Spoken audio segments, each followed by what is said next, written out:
देखिए हमारे प्रधानमंत्री जी से स्टार्ट करते हैं। इनके हाथ में जो आपको मैगजीन दिख रही है, यहाँ पर लिखा है 50 इयर्स ऑफ प्रोजेक्ट टाइगर।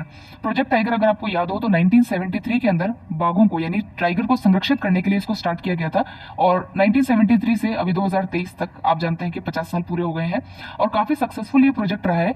और इसकी सक्सेस को देखते हुए ही अगर मैं बात करूं सक्सेसफुल कैसे, तो सक्सेसफुल इस प्रकार से है कि टाइगर की संख्या में बढ़ोतरी हुई है। और अगर आप अभी देखें 2023 में तो 6.74% की इंक्रीज जो है वो देखने में इनकी जो संख्या है, टाइगर्स की जो संख्या है उसमें इतने प्रतिशत का जो इंक्रीमेंट है वो देखने को मिला है। अब देखिए इसकी जो है 5वें चक्र की रिपोर्ट भी जो है वो जारी की गई है। ये 5th जो एक इनके ऊपर एक रिपोर्ट है, बाघों की जो संख्या है उसके ऊपर एक अनुमान की जो रिपोर्ट आती है, वो 5th रिपोर्ट है, वो भी अभी जो है वो पब्लिश की गई है। एक चीज और है इसमें कि इन्होंने एक अंतर्राष्ट्रीय बिग कैट अलायंस नाम का एक प्रोजेक्ट भी स्टार्ट किया। अंतर्राष्ट्रीय है तो इसमें देखिए कि जो वर्ल्ड के जो नेशंस हैं उनको भी पार्टिसिपेट होने के लिए कहा गया है। और नेपाल ऐसा पहला देश बना है जिसने कि इसमें संस्थापक के रूप में जो है वो पार्टिसिपेशन किया है। आगे और डिटेल्स में आपको बताऊंगी, लेकिन अभी आप थोड़ा सा आपको आउटलाइन का पता रहे कि भाई क्या क्या चीजें इसमें है। तो अगर हम देखें कि international alliance for big cat जो है, इसमें बिग कैट का क्या मतलब समझते हैं? बिग कैट का मतलब यही है कि जो कैट फैमिली में जो एनिमल्स आते हैं जैसे कि लायन है, टाइगर है, लेपर्ड है, चीता है, स्नो लेपर्ड है, प्यूमा है, तो ये सारे जो है इनका संरक्षण किस प्रकार से किया जाए, इनका जो हैबिटाट है उनको कैसे कंजर्व किया जाए, इनकी सभी की संख्याओं को कैसे बढ़ाया जाए, इसको लेकर के हम अंतरराष्ट्रीय स्तर पर कार्य करेंगे। तो ये सब बातें इसके अंदर है जो हम आगे और डिटेल में पढ़ेंगे। अब देखिए यहाँ पर जो आपको दिख रहा है आशा भोसले, इनको आप जानते ही हैं। इनको ये कौन सा प्राइज मिला है? तो देखिए आपको पता है कि स्वर सम्राज्ञी जो लता मंगेशकर हैं, उनके नाम पर लता दीनानाथ मंगेशकर पुरस्कार स्टार्ट किया गया था। हर साल ये पुरस्कार दिया जाता है, इस बार दूसरा ये पुरस्कार दिया गया है। तो पहला पुरस्कार जो है ये दिया गया था जो हमारे प्रधानमंत्री हैं नरेंद्र मोदी जी, इनको दिया गया था। सेकंड जो ये पुरस्कार है ये इनकी खुद की सिस्टर जो आशा भोसले हैं उनको ये पुरस्कार दिया गया है। तो बस नाम आपको ध्यान रखना है। फिर देखिए नीचे यहाँ पर आपको दिख रहे होंगे एक खिलाड़ी, इन खिलाड़ी का नाम है अमन सहरावत। आप याद कीजिए कि हमने पिछली बार वाली जो मैगजीन पढ़ी थी, अप्रैल वाली जो मैगजीन पढ़ी थी, उसके अंदर हमने बॉक्सर्स के बारे में पढ़ा था। तो 4 जो बॉक्सर्स हैं, स्वीटी बोहरा और लवलीना बोर्गेन, इन सब के बारे में हमने पढ़ा था।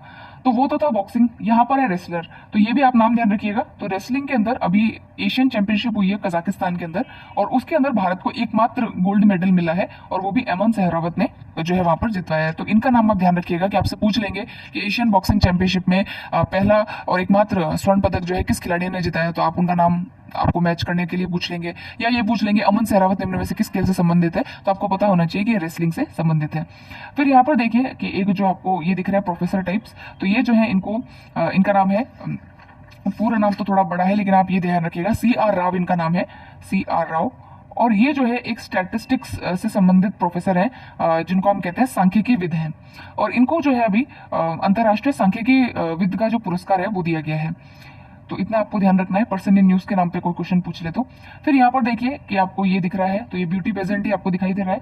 तो ये अभी मणिपुर के अंदर, मणिपुर की जो राजधानी इम्फाल है वहां पर जो है ये ब्यूटी पेजेंट जो प्रतियोगिता है वो जो है वो फेमिना मिस इंडिया जो है वो स्टार्ट हुई थी। और इसके अंदर राजस्थान की एक लड़की है जिनका नाम है नंदिनी गुप्ता। तो नंदिनी गुप्ता जो है उन्होंने इस पेजेंट को जीता है, ये ताज उनके नाम पर हुआ है। और अब ये जो है मिस वर्ल्ड जो प्रतियोगिता होगी अंतर्राष्ट्रीय स्तर की, वहां पर भारत का प्रतिनिधित्व करेंगी। सो फ्रेंड्स, ये तो था हमारा फ्रंट पेज और बहुत ही इजी से खबरें हैं इसके अंदर, ऐसा कुछ है नहीं। अगर हम यहाँ पर इंडेक्स और देखें तो इंडेक्स में देखिए वर्ल्ड बैंक की विश्व विकास रिपोर्ट है, ये हम आगे अंतर्राष्ट्रीय परिदृश्य में पढ़ेंगे कि वर्ल्ड डेवलपमेंट रिपोर्ट ये कौन निकालता है, वर्ल्ड बैंक निकालता है। वर्ल्ड बैंक की रिपोर्ट है, इसको हम पढ़ेंगे आगे। यहाँ पर देखिए फिनलैंड जो है वो नाटो का 31वां सदस्य देश बना है, ये काफी इंपॉर्टेंट है। आपने पढ़ा भी चर्चाओं में जो स्थान है वो आपके सिलेबस में है, तो आपको पता होना चाहिए। फिनलैंड जो है रशिया के साथ में फिनलैंड की बॉर्डर है। और नाटो के बारे में आपको पता ही है कि अभी रशिया और यूक्रेन के बीच में जो टसल चला है उसमें नाटो की बहुत ही सक्रिय भूमिका रही है। तो नाटो का फुल फॉर्म है नॉर्थ अटलांटिक ट्रीटी ऑर्गेनाइजेशन। ये एक जो है अंतर सरकारी मिलिट्री ऑर्गेनाइजेशन है, ठीक है। और जो यूएसएसआर जो था, फॉर्मर यूएसएसआर जो था, उसको कन्फ्रंट करने के लिए ही इसको स्टैब्लिश किया गया था। तो इसका भी 31वां देश कौन सा सदस्य देश कौन बना है, तो फिनलैंड बना है, ये आपको ध्यान रखना है। प्रोजेक्ट टाइगर के 50 वर्ष पूरे हुए, ये हमने देख लिया। अच्छा, आम आदमी पार्टी जो है उसको अभी राष्ट्रीय दल का जो है नेशनल पार्टी का दर्जा दिया गया है। तो देखिए ये हर बार होता है कि अगर कुछ टर्म्स होते हैं, जैसे कि अगर अपने 4 राज्यों के अंदर आपको सीट्स जीतनी होती हैं, तो इस प्रकार से उसके 3-4 जो है वो एलिजिबिलिटी टर्म्स होते हैं, उसके हिसाब से जो है नेशनल पार्टी का दर्जा किसी पार्टी को दिया जाता है, या फिर अगर वो उसको पूरा नहीं करती है तो छीन भी लिया जाता है। तो अभी 6 पार्टियां ऐसी हैं जिनको कि जो है नेशनल पार्टी का दर्जा दिया गया है। आम आदमी पार्टी तो 2012 में स्टैब्लिश हुई थी और अभी इसको जो है राष्ट्रीय पार्टी का दर्जा दिया गया है इसकी परफॉर्मेंस के आधार पे। तो इसके बारे में हम आगे और पढ़ेंगे। आपसे पूछा भी जा सकता है वैसे कि अगर अभी हाल ही में किसको राष्ट्रीय पार्टी का दर्जा दिया गया तो आपको पता होना चाहिए। फिर देखिए, आपको पता है कि अंतरिक्ष के क्षेत्र के अंदर स्पेस में भारत का जो इसरो है संगठन जो है काफी कमाल का काम कर रहा है। तो इसी को ध्यान में रखते हुए अभी हमारी राष्ट्रीय अंतरिक्ष नीति जो है उसको मंजूरी दी गई है। उसके क्या क्या नॉर्म्स है हम आगे पढ़ेंगे। उसके अलावा हमारी एक और नीति है जिसका नाम है विदेश व्यापार नीति, उसको भी अभी जो है हाल ही में लॉन्च किया गया है, इसको भी हम पढ़ेंगे। तो हम देखेंगे कि हमारे क्या क्या फोकस एरियाज है विदेश को व्यापार को लेकर के और अंतरिक्ष को लेकर के, ये हम आगे पढ़ेंगे। राजस्थान की विधानसभाओं में जो है 19 समितियों का भी गठन किया गया। ये न्यूज़पेपर की भी हेडलाइन थी और ये वेरी इंपॉर्टेंट है। आपसे पूछ लेंगे कि कौन सी समिति का सदस्य कौन है, ठीक है। वित्त समिति, सदाचार समिति, इन सभी समितियों के बारे में हम आगे जाकर के डिटेल में पढ़ेंगे। फिर देखिए, CR राव के बारे में मैंने आपको बता दिया था, ये भी हमने पढ़ लिया, ये भी हम देख चुके हैं। अब चलते हैं हम सीधे फ्रंट पेज के ऊपर। तो हमारा जो फ्रंट पेज है उसके अंदर एक मतलब एक अलग सा ही एक खेल है। खेल अलग मैं इसलिए बता रही हूँ क्योंकि ये काफी जो है ट्रेडिशनल तरीके से इसको खेला जाता है। इसमें किसी भी आधुनिक उपकरण का उपयोग नहीं किया जाता। इसका नाम है गोल्डन ग्लोब रेस और इसको पूरी करने वाले अभिलाष टॉमी जो कमांडर रहे हैं, रिटायर्ड कमांडर हैं भारतीय नौसेना के, वो पहले ऐसे भारतीय रहे हैं जिसने इसको जीता है। लेकिन अभी पिक्चर इसमें आगे और भी है कि ये जो है सेकंड आए हैं, फर्स्ट नहीं आए। फर्स्ट इसमें एक महिला है जिनका नाम है क्रस्टन न्यूज चफर, ये इनका नाम है। कस्टर्न न्यूज जो है इस पूरी गोल्डन ग्लोब रेस को जो है पूरा किया है। अब देखिए यहाँ पर जो है ये रेस देखिए 236 दिनों में इस रेस को 36 फुट की जो नाव होती है उसको सेल करके इसको कंप्लीट किया जाता है। तो अभिलाष टॉमी जो है उन्होंने इस रेस को कंप्लीट किया है। लेकिन जो फर्स्ट आई है इसमें वो कर्स्टन न्यूफचर है और ये जो है दक्षिण अफ्रीका से है और दुनिया की पहली ऐसी महिला है जिन्होंने इस रेस को जीता है, ठीक है। तो ये है इस रेस के बारे में, आप देख सकते हैं यहाँ पर। अब हम चलेंगे हमारे मासिक घटनाओं के सार संग्रह पर। तो मासिक घटनाओं के सार संग्रह में बेसिकली वही सारी बातें हैं जो हम बाहर फ्रंट पेज पे पढ़ चुके हैं। जैसे सबसे पहले देखिए कि एक भारतीय अमेरिकी सांख्यिकीविद है जिन्होंने सांख्यिकी के लिए जो है अंतर्राष्ट्रीय पुरस्कार को जीता है। उनका नाम क्या है, तो वो यहाँ पर पूरा नाम दे रखा है, बाहर जो है शॉर्ट फॉर्म दे रखा था। तो CR राव है, कल्याणपुड़ी राधाकृष्ण राव। फिर देखिए एक एक्सरसाइज है और ये जो है वायुसेना का अभ्यास है। वायुसेना, बहुराष्ट्रीय वायुसेना अभ्यास, इसका अभ्यास है। इस अभ्यास का नाम है इंचियोस 23 यानी 2023 में संपन्न हुआ है। तो इंचियोस 23 इसका नाम है। हालांकि ये कोई क्वेश्चन आपसे ये नहीं पूछेगा किन देशों के बीच में है क्योंकि ये तो बहुराष्ट्रीय अभ्यास है। ये पूछ सकते हैं कि इसको आयोजन कहाँ पर किया गया। तो इसका आयोजन ग्रीस का जो एंड्रावीडा एयरबेस है वहां पर इसका आयोजन किया गया है। अगर अभ्यास की ही बात चल रही है तो एक और अभ्यास है जिसके बारे में हम पढ़ लेते हैं। इस अभ्यास का नाम है अभ्यास कोप इंडिया। ये भी वायुसेना का ही अभ्यास है और ये दो देशों के बीच में हुआ है जिसमें कि एक भारत है और दूसरा अमेरिका है। कोप अप का मतलब यही होता है कि सहयोग करना। तो कोप से आप ध्यान रखिएगा कि कोप अभ्यास जो है वो भारत और अमेरिका के बीच में संपन्न किया गया है। फिर देखिए एक और बहुराष्ट्रीय अभ्यास है, ये युद्धाभ्यास है यानी मिलिट्री का है और इसका नाम है एक्सरसाइज ओरियन।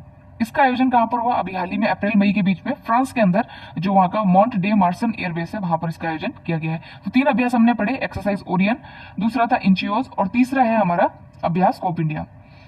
फिर देखिए यहाँ पर आशा भोसले के बारे में मैंने आपको बता ही दिया। हाँ, अभी इसरो जो है उसने अपने सिंगापुर के लिए जो है 2 उपग्रहों को, 2 सैटेलाइट्स को लॉन्च किया है।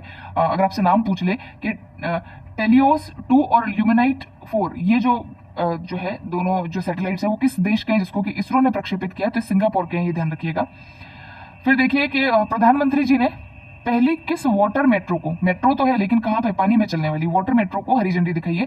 तो मेरा फेवरेट प्लेस है कोच्चि। कोच्चि का एयरपोर्ट बहुत ही शानदार है, इतना मतलब साफ सुथरा है और मेरे तो कुछ कम्युनिटी पेज पे आपको फोटोज भी दिखेंगे वहाँ के, लेकिन वो बैक वाटर्स की फोटो है जिसमें कि मैं बोट के ऊपर हूँ, वो फोटोज आपको दिखेंगी। तो वो क्योंकि केरला कोच्चि एयरपोर्ट पर उतर के ही हम वहाँ से गए थे, तो इतना सब भूमिका बनने का यही अर्थ है कि आपको ध्यान रखे कि पहली वाटर मेट्रो जो है वो कोच्चि वाटर मेट्रो है जिसको भी प्रधानमंत्री ने हरी झंडी दिखाई है। फिर देखिए क्रिकेट के अंदर अभी एक भारतीय महिला का अगर आप बात करें तो हरमनप्रीत कौर जो है काफी चर्चा में है। पिछले वाली मैगजीन को याद कीजिए, उसके अंदर भी हमने आपको बताया था हरमनप्रीत कौर को उसमें भी प्राइज मिला है। और यहाँ देखिए Wisden cricketer of the year का जो पुरस्कार है वो पाने वाली पहली भारतीय महिला क्रिकेटर बनी है हरमनप्रीत कौर, जो कि भारतीय महिला क्रिकेट टीम की कप्तान है। ठीक है, अब देखिए नेक्स्ट है विश्व पुस्तक और कॉपीराइट दिवस। ये मनाया जाता है 23 अप्रैल को और इस बार की जो इसकी थीम थी वो थी स्वदेशी भाषाएं। ठीक है, अब इस पे तो कोई क्वेश्चन आया नहीं है लेकिन ठीक है हमने पढ़ लिया। आगे चलते हैं। ये मैंने आपको बता ही दिया कि कजाकिस्तान के अंदर जो है एशियाई कुश्ती चैंपियनशिप जो है वो आयोजित की गई है और इसके अंदर ये शायद मैंने आपको बताया है या नहीं बताया है, फ्रंट पेज के ऊपर ही मैंने इनके बारे में बताया आपको कि अमन सहरावत है, और एशियन चैंपियनशिप जो कुश्ती को लेकर के भी हुई है, हमने बॉक्सिंग वाले पिछली बार वाली मैगजीन में पढ़े थे, याद कीजिए, जिसमें कि हमने 4 महिलाओं के नाम पढ़े थे, लवलीना बोरगोहेन थी, स्वीटी बोरा थी, उनके बारे में पढ़ा था। और ये अभी है रेसलिंग, रेसलिंग यानी कि कुश्ती। तो इसके अंदर अभी एशिया में एक चैंपियनशिप हुई है, और सॉरी एशियन चैंपियनशिप हुई है, जो कि अस्ताना कजाकिस्तान में संपन्न हुई है, और कजाकिस्तान ने ही फर्स्ट मेडल इसमें जीता है। फर्स्ट मतलब पदक तालिका में फर्स्ट जो है वो कजाकिस्तान ही आया है। सेकंड आया है जापान, और भारत की अगर बात करें तो 7वां स्थान है। सिर्फ एक गोल्ड मेडल हमको जीता है, वो भी अमन सहरावत ने। तो हो सकता है आपसे ये क्वेश्चन पूछ ले, ध्यान रखिएगा नाम आप इनका खिलाड़ी का। अब देखिए नेक्स्ट है तेलुगु भाषी जो लोग हैं, आंध्र प्रदेश में तेलुगु बोली जाती है, तो तेलुगु भाषी जो लोग हैं उनका 12 दिवसीय महोत्सव का शुभारंभ हुआ है वाराणसी में। उस महोत्सव का नाम क्या है? तो उस महोत्सव का नाम है पुष्करालु महोत्सव। तो पुष्करालु महोत्सव तेलुगु भाषी लोगों का है, जो कि वाराणसी में संपन्न हुआ है। फिर देखिए किस प्रसिद्ध अर्थशास्त्री को, इकोनॉमिस्ट हैं, जिनको कि मेलकम आदि सेशिया पुरस्कार के लिए चुना गया है। तो इनके बारे में हम आगे और भी डिटेल में पढ़ेंगे। इनका नाम है उत्सा पटनायक, एक महिला है जिनको कि जो है मेलकम आदि सेशिया पुरस्कार, ये अर्थशास्त्र का पुरस्कार है, जो कि जिसके लिए इनको जो है वो चुना गया है। फिर देखिए G20 के प्रमुख कृषि वैज्ञानिकों की बैठक जो है वो वाराणसी में संपन्न हुई, और इसके अंदर जो महर्षि नाम जो है, महर्षि का फुल फॉर्म क्या है? Millets and other ancient grains international research initiative. तो आपको पता ही है कि इस बार का जो 2023 है, इसको जो है यूनाइटेड नेशंस ने बाजरा वर्ष या मिलेट ईयर घोषित किया है। इसको लेकर के G20 की बैठकें आपको पता ही कि इंडिया में हो रही है सारी। तो इंडिया के अंदर अभी एक महर्षि नाम की जो है वो बैठक की गई वाराणसी में। महर्षि का फुल फॉर्म है millet and other ancient grains international research initiative, यानी कि जितने भी हमारे जो कोर्स ग्रेन होते हैं, जो श्री अन्न जिसको हम कहते हैं, उसको लेकर के यहाँ पर चर्चा की गई है कि भाई किस प्रकार से हम इसकी मार्केटिंग आगे करेंगे। फिर देखिए हम जो रिपोर्ट पहले पढ़ के आए हैं, विश्व विकास रिपोर्ट, मैंने बताया कि वर्ल्ड बैंक के द्वारा इसको जारी किया जाता है। इसका इस बार का थीम क्या है? तो थीम देखिए, इसका थीम है प्रवासी, शरणार्थी और समाज। प्रवासी, शरणार्थी और समाज। अब नेक्स्ट देखिए कि प्रथम वैश्विक बौद्ध शिखर सम्मेलन, बुद्धिस्ट धर्म को लेकर के जो चर्चाएं होती है उसको लेकर के एक शिखर सम्मेलन यानी कि एक समिट आयोजित किया जा रहा है, जिसमें कि जितने भी देश हैं उनके जो वरिष्ठ जो नेता होते हैं वो इसमें पार्टिसिपेट करेंगे। इसका आयोजन अभी कहाँ किया जाएगा? तो नई दिल्ली के अंदर इसका आयोजन किया जाएगा। आपको पता है हमारे यहाँ पर अगर कोई भी बड़ा सम्मेलन होता है तो उसका आयोजन जो है वो नई दिल्ली के अंदर ही किया जाएगा। ठीक है, ऐसा बेसिकली हम याद कर सकते हैं। तो नई दिल्ली के अंदर जो बुद्धिस्ट शिखर सम्मेलन है उसका आयोजन किया जाएगा। अब चलते हैं नेक्स्ट। यहाँ पर देखिए मैंने आपको पहले ही बताया कि अखिल भारतीय जो हमारा बाघ अनुमान है, टाइगर्स को लेकर के जो हमारा एस्टिमेशन रिपोर्ट अभी आई है, उसमें उन्होंने कहा है कि बाघों की जो न्यूनतम संख्या है वो 1067 हो गई है, जो कि 2018 में जो बाघों की संख्या है उसका 6.74% इंक्रीज देखने को हमको इसके अंदर मिला है। अब चलते हैं नेक्स्ट पे, वो है संयुक्त राष्ट्र सांख्यिकी आयोग जो है, उसमें संयुक्त राष्ट्र का जो सांख्यिकी आयोग है उसके अंदर भारत को जो है इस बार सदस्य चुना गया है। ठीक है, तो संयुक्त राष्ट्र का जो सांख्यिकी स्टैटिस्टिक्स कमीशन है उसके अंदर भारत को चुना गया है। भारत का कार्यकाल 1 जनवरी 2024 से स्टार्ट होगा और 4 साल का जो है वो इसके अंदर कार्यकाल रहेगा। और स्टैटिस्टिक्स को लेकर के यानी सांख्यिकी को लेकर के अभी हमें एक अंतर्राष्ट्रीय पुरस्कार भी मिला है, जो कि CR राव को दिया गया है। दोनों ही बातें आप यहाँ पर लिंक कर सकते हैं। फिर देखिए अभी हम मिलेट्स की देखिए बात कर रहे थे, यानी कि जो श्री अन्न है या जिसको कोर्स ग्रेन कहते हैं, अभी महर्षि हमने पढ़ाई है। तो यहाँ पर एक चीज और यहाँ पर देख लीजिए आप कि खाद्य प्रसंस्करण उद्योग मंत्रालय के द्वारा जो मिलेट्स महोत्सव है उसका आयोजन हाल ही में कहाँ किया गया? तो खाद्य प्रसंस्करण यानी कि जो हमारा फूड प्रोसेसिंग इंडस्ट्री है उसने एक मिलेट्स महोत्सव भी बनाया है, और इसका आयोजन इन्होंने काजरी जोधपुर में किया है। तो ये आप ध्यान रखिएगा, काजरी जोधपुर के अंदर मिलेट्स महोत्सव का आयोजन किया गया था। तो मिलेट्स अभी जो है काफी चर्चा में है, उसके बारे में आपको सारी चीजें जो भी आता है ना वो आप सब याद रखिएगा। अब देखिए यहाँ पर एक क्वेश्चन हमारा ये था, प्रवासी भारतीय सम्मान से सम्मानित किया गया है फेडेक्स के जो CEO हैं जिनका नाम है राज सुब्रमण्यम। तो इनको अमेरिका के जो इंडिया हाउस है वहां पर प्रवासी भारतीय सम्मान जो है वो दिया गया है। तो ये इंपॉर्टेंट हो गया। अब नेक्स्ट देखिए, फिर देखिए जो आदित्य बिरला ग्रुप के चेयरमैन है कुमार मंगलम बिरला, इनको जो है AIMA यानी कि ऑल इंडिया मैनेजमेंट जो एसोसिएशन है उन्होंने जो है business leader of the decade का अवार्ड दिया है। डेकेड का मतलब होता है 10 साल के अंदर जो सबसे अच्छा लीडर जो बिजनेस में देखने को मिलता है, तो वो पुरस्कार कुमार मंगलम बिरला को दिया गया है। ये वाला इतना इंपॉर्टेंट नहीं है। फिर ये देखिए मैंने आपको बताया था इंटरनेशनल बिग कैट अलायंस, इसको प्रधानमंत्री जी के द्वारा लॉन्च किया गया है। इसमें जितने भी बिग कैट्स जैसे लायन है, टाइगर, चीता वगैरह, इनके संरक्षण को लेकर के एक रूपरेखा जो है वो तैयार की जाएगी। फिर देखिए दो केंद्रीय तटीय जिले हैं, कोस्टल जिले हैं, डिस्ट्रिक्ट्स हैं, केंद्रपाड़ा और जगत सिंहपुरा। ये कहाँ पर है? जहां पर पहली मैंग्रोव पिट्टा पक्षी गणना जो है वो की गई है। एक पक्षी है जिसकी गणना की गई है और ये मैंग्रोव्स में ही पाया जाता है पक्षी। मैंग्रोव सब जानते हैं कि ऐसे पेड़ जो आधे जिनकी जड़ें जो है वो पानी में सबमर्ज्ड रहती हैं। तो मैंग्रोव्स के लिए आपको पता है कि उड़ीसा काफी फेमस है, तो यहाँ आपको ध्यान रहेगा। हालांकि केंद्रपाड़ा और जगत सिंहपुरा ये तो सुने हुए नाम है, पता रह जाएगा, उड़ीसा के अंदर है। लेकिन फिर भी अगर नहीं ध्यान रहे तो आप मैंग्रोव्स का अगर नाम ध्यान आए तो आप उड़ीसा यहाँ पर कर सकते हैं। फिर देखिए फ्रांस में आयोजित है Orleans masters 2023 super 300 badminton tournament. छोड़िए क्या है क्या नहीं है, बैडमिंटन टूर्नामेंट है और इसके अंदर खिताब हासिल किया है भारतीय खिलाड़ी ने। नाम क्या है? प्रियंशु राजावत, नाथावत, सत्तावत, शेखावत ऐसे करके कुछ याद रह जाए तो आपको। तो प्रियांशु राजावत जो है इन्होंने बैडमिंटन के अंदर जो ये टूर्नामेंट हुआ है इसके अंदर ये खिताब जो है भारत के लिए जीता है। फिर देखिए राष्ट्रीय अभिलेखागार द्वारा किस पोर्टल पर ऐतिहासिक दस्तावेजों की 1 करोड़ से अधिक पन्नों को अपलोड किया गया है? ये है अभिलेख पटल। तो ये राष्ट्रीय अभिलेखागार है, अभिलेखागार मीन्स आर्चीव्स है, जहां पर जो ऐतिहासिक जो हिस्टोरिकल आपके डॉक्यूमेंट्स होते हैं उनको सेव किया जाता है। तो अभिलेख पटल जो है वो यहाँ पर अपलोड किया गया है। फिर देखिए SCO millets food festival. Millets के ऊपर आपको पता है अभी हमने महोत्सव मनाया कहाँ पे? वाराणसी में। और फूड फेस्टिवल मनाया एससीओ यानी कि एससीओ शंघाई कोऑपरेशन ऑर्गेनाइजेशन वाला मिलेट्स फूड फेस्टिवल का आयोजन मुंबई के अंदर जो है वो किया गया है। फिर देखिए अंडमान निकोबार कमांड के द्वारा थल सेना, नौसेना और वायुसेना और तट रक्षक जो बल है, कोस्टल गार्ड्स जो है, इन सबका एक संयुक्त अभ्यास किया गया है। सभी का, जितने भी हमारी जो कमांड्स होती है उनका संयुक्त अभ्यास हुआ है। इसका नाम है एक्सरसाइज कवच। ठीक है, तो ये याद रह जाएगा। 4 हमने अभी एक्सरसाइजेस पढ़ी हैं। अभ्यास कूप इंडिया, एक्सरसाइज ओरियन पढ़ा हमने, एक्सरसाइज इंचियोस पढ़ा और लास्ट वाला एक्सरसाइज कवच, ये भी आप ध्यान रखिएगा। फिर देखिए कौन सा राष्ट्रीय उद्यान है जिसने गज उत्सव 2023 का आयोजन जो है देश के किस राष्ट्रीय उद्यान में गज उत्सव, गज यानी कि होता है एलिफेंट, तो एलिफेंट के लिए काजीरंगा प्रसिद्ध है, तो काजीरंगा राष्ट्रीय उद्यान जो है वहां पर इसको जो है वो किया गया। फिर देखिए विदेश व्यापार नीति 2023 में किन 4 नए शहरों को विद्यमान 39 शहरों के अतिरिक्त निर्यात उत्कृष्टता शहर के रूप में निर्देशित किया गया है? मतलब कि ऐसे 4 शहर जहां पर एक्सपोर्ट एक्सीलेंस के लिए जिनको प्रमोट किया जाएगा, जहां से सबसे ज्यादा एक्सपोर्ट किया जाए, ऐसे समझ लीजिए आप। तो विदेश व्यापार नीति में इस बार जो है जिन 4 शहरों के नाम शामिल किए गए हैं उनमें एक तो है वाराणसी, प्रधानमंत्री जी की कॉन्स्टिट्यूएंसी।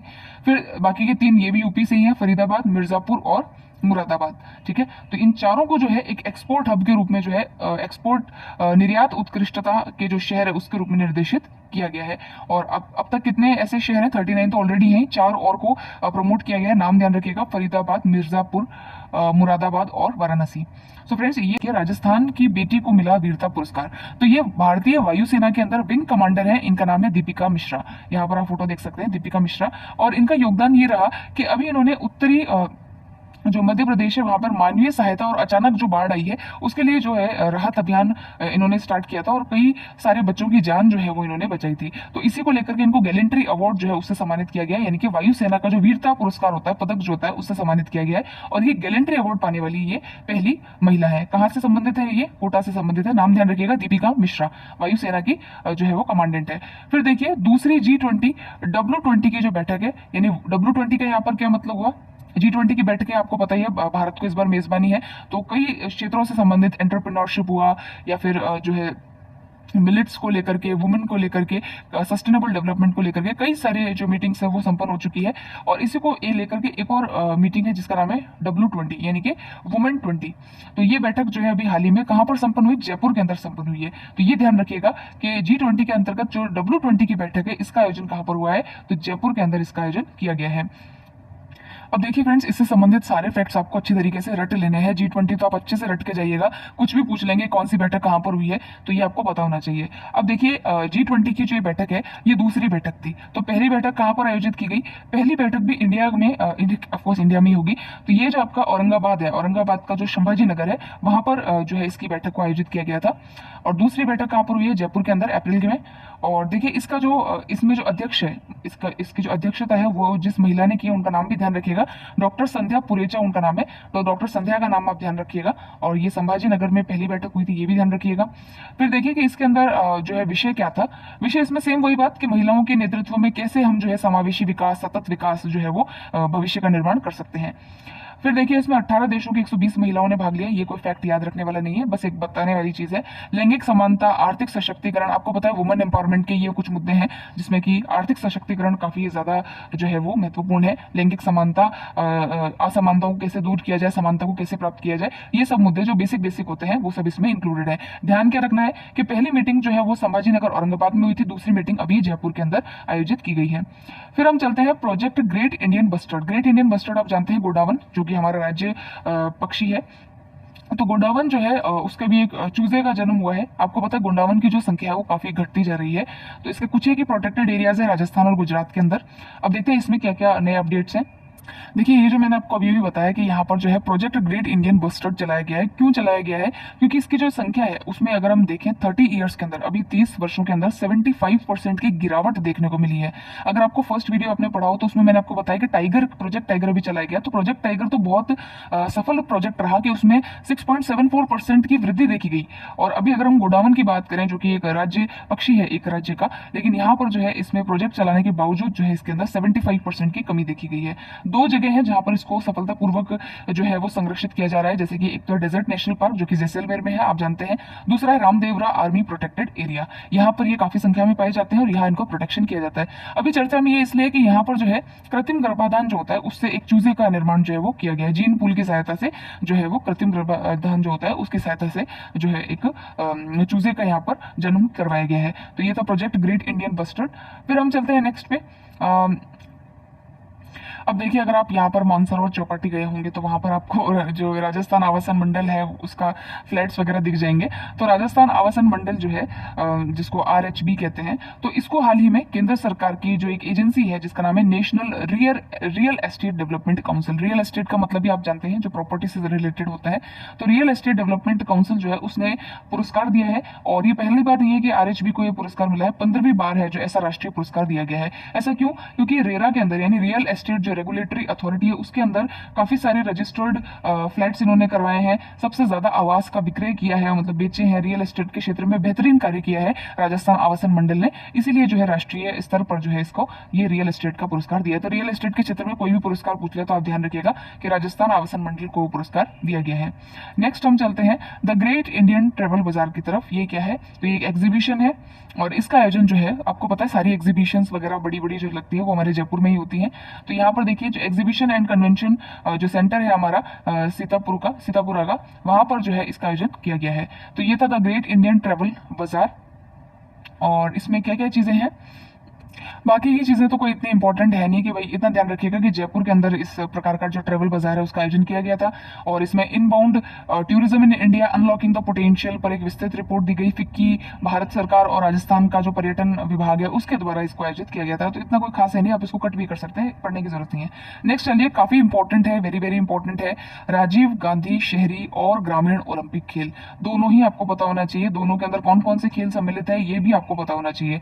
ठीक है, तो देखिए कि हमारे प्रदेश के अंदर राजीव गांधी शहरी और ग्रामीण ओलंपिक खेलों का शुभारंभ जो है अंतरराष्ट्रीय ओलंपिक दिवस 23 जून को जो है वो किया गया। ठीक है, तो 23 जून में अभी किया जाएगा, यानी 23 जून 2023 को इनका आयोजन किया जाएगा। अब देखिए वेब पोर्टल पे पंजीकरण स्टार्ट इसमें हो गए हैं कि किसको सामूहिक रूप से, व्यक्तिगत रूप से किस श्रेणी के अंदर पार्टिसिपेट करना है, आप अपना रजिस्ट्रेशन यहाँ पर करा सकते हैं। अब देखिए इसका समापन जो है, क्योंकि जून में स्टार्ट होंगे, 23 जून से स्टार्ट होंगे और 29 अगस्त को जो है इनका समापन अंतर्राष्ट्रीय खेल दिवस के ऊपर किया जाएगा। अब इसमें कौन कौन से खेल सम्मिलित है ये आपको मेनली याद रखने हैं। तो आप देखिए सबसे पहले शहरी के अंदर कौन कौन से खेल सम्मिलित है, दोनों में 7 गेम्स जो है वो इंक्लूडेड है। और वो 7 खेल कौन से हैं ये आपको पता होना चाहिए। तो देखिए सबसे पहले यहाँ पर देखिए शहरी वालों में कबड्डी है, बालक बालिका दोनों वर्गों में। टेनिस, बॉल क्रिकेट है, ये भी दोनों में है। खो खो है, वॉलीबॉल है, और अच्छा खो खो जो है उसमें सिर्फ बालिका वर्ग के लिए, वॉलीबॉल दोनों के लिए है। एथलेटिक्स की अगर बात करें तो 100, 200 और 400 मीटर के हैं रेसेस हैं इसमें और दोनों वर्ग हैं। फुटबॉल की बात करें तो इसमें भी दोनों वर्ग हैं। बास्केटबॉल की बात करें तो इसमें भी दोनों वर्ग हैं। सिर्फ खो खो के अंदर बालिका वर्ग में प्ले किया जाएगा। बाकी जो ये जो खेल हैं kabaddi, tennis, ball cricket, kho kho, volleyball, athletics, football जो है इसके अंदर सबके अंदर जो है वो दोनों बालक और बालिका दोनों वर्ग में है। अच्छा, आप जो ये खेल है इनको किसी भी निमोनिक से याद कीजिए, लेकिन आप याद कीजिए कि भाई आप अपने से जोड़ के देखिए कि आप कौन से स्कूल में कौन कौन सा खेल खेलते थे। तो अपने से जोड़िए, कैसे भी करके आपको सारे खेल पता होने चाहिए। फिर देखिए अगर हम बात करें राजीव गांधी ग्रामीण ओलंपिक खेलों की, तो इसमें सेम है, kabaddi, tennis ball cricket, kho kho, volleyball और जो है फुटबॉल और शूटिंग बॉल, यहाँ तक तो सब सेम है। एक जो खेल है वो अलग है, वो है रस्साकशी, जिसको हम क्या कहते हैं, टग ऑफ वॉर कहते हैं ना। तो रस्साकशी जो है वो अलग है और इसमें सिर्फ बालिका वर्ग को सम्मिलित किया जाएगा। तो ये सातों खेल आपको पता होने चाहिए। फिर देखिए जो अभी हाल ही में खेलो इंडिया प्रतियोगिता हुई थी, आप लास्ट मैगजीन याद कीजिए, हमने पढ़ा भी था प्रादेशिक परिदृश्य में। खेलो इंडिया प्रतियोगिता में राजस्थान ने 48 पदक इसमें जीते हैं और पूरे ऑल ओवर इंडिया के अंदर जो है हमारा स्थान कौन सा रहा है, चौथा स्थान रहा है। ये क्वेश्चन भी बन सकता है, तो ये भी आपको याद रखना है। ठीक है, अब हम चलते हैं नेक्स्ट। जो ब्यूरोक्रेट्स जो होते हैं, हमारे नौकरशाह होते हैं, उनको कुछ पुरस्कार मुख्यमंत्री जी के द्वारा, आपको पता है बजट में घोषित किया गया था आई थिंक, कि मुख्यमंत्री उत्कृष्टता पुरस्कार दिया जाएगा। तो उत्कृष्ट कार्य करने के लिए, राज्य में सुशासन की स्थापना करने के लिए जो है ये पुरस्कार दिया जाता है ब्यूरोक्रेट्स को। अब इसमें जो लोक सेवक है उनको 21 अप्रैल जो है सिविल सेवा दिवस आता है। तो अप्रैल में जितने भी दिवस आते हैं मुझे लगभग सब याद है, क्योंकि 27 अप्रैल को मेरा जन्मदिन आता है। तो इसीलिए सिविल सेवा दिवस 21 अप्रैल को आता है। और इसमें जो है जयपुर के राजस्थान का जो इंटरनेशनल सेंटर है वहां पर इसको आयोजित किया गया था। किस किस को क्या क्या पुरस्कार मिला है आपने अखबार में पढ़ा भी होगा। जैसे कि बाड़मेर के कलेक्टर हैं लोक बंधु, उनको ये पुरस्कार मिला, लोक सेवक का पुरस्कार। नमित मेहता जो जिला कलेक्टर है पाली के, भारती दीक्षित झालावाड़ के जिला कलेक्टर, ताराचंद मीना उदयपुर के जिला कलेक्टर, उनको पुरस्कार मिला।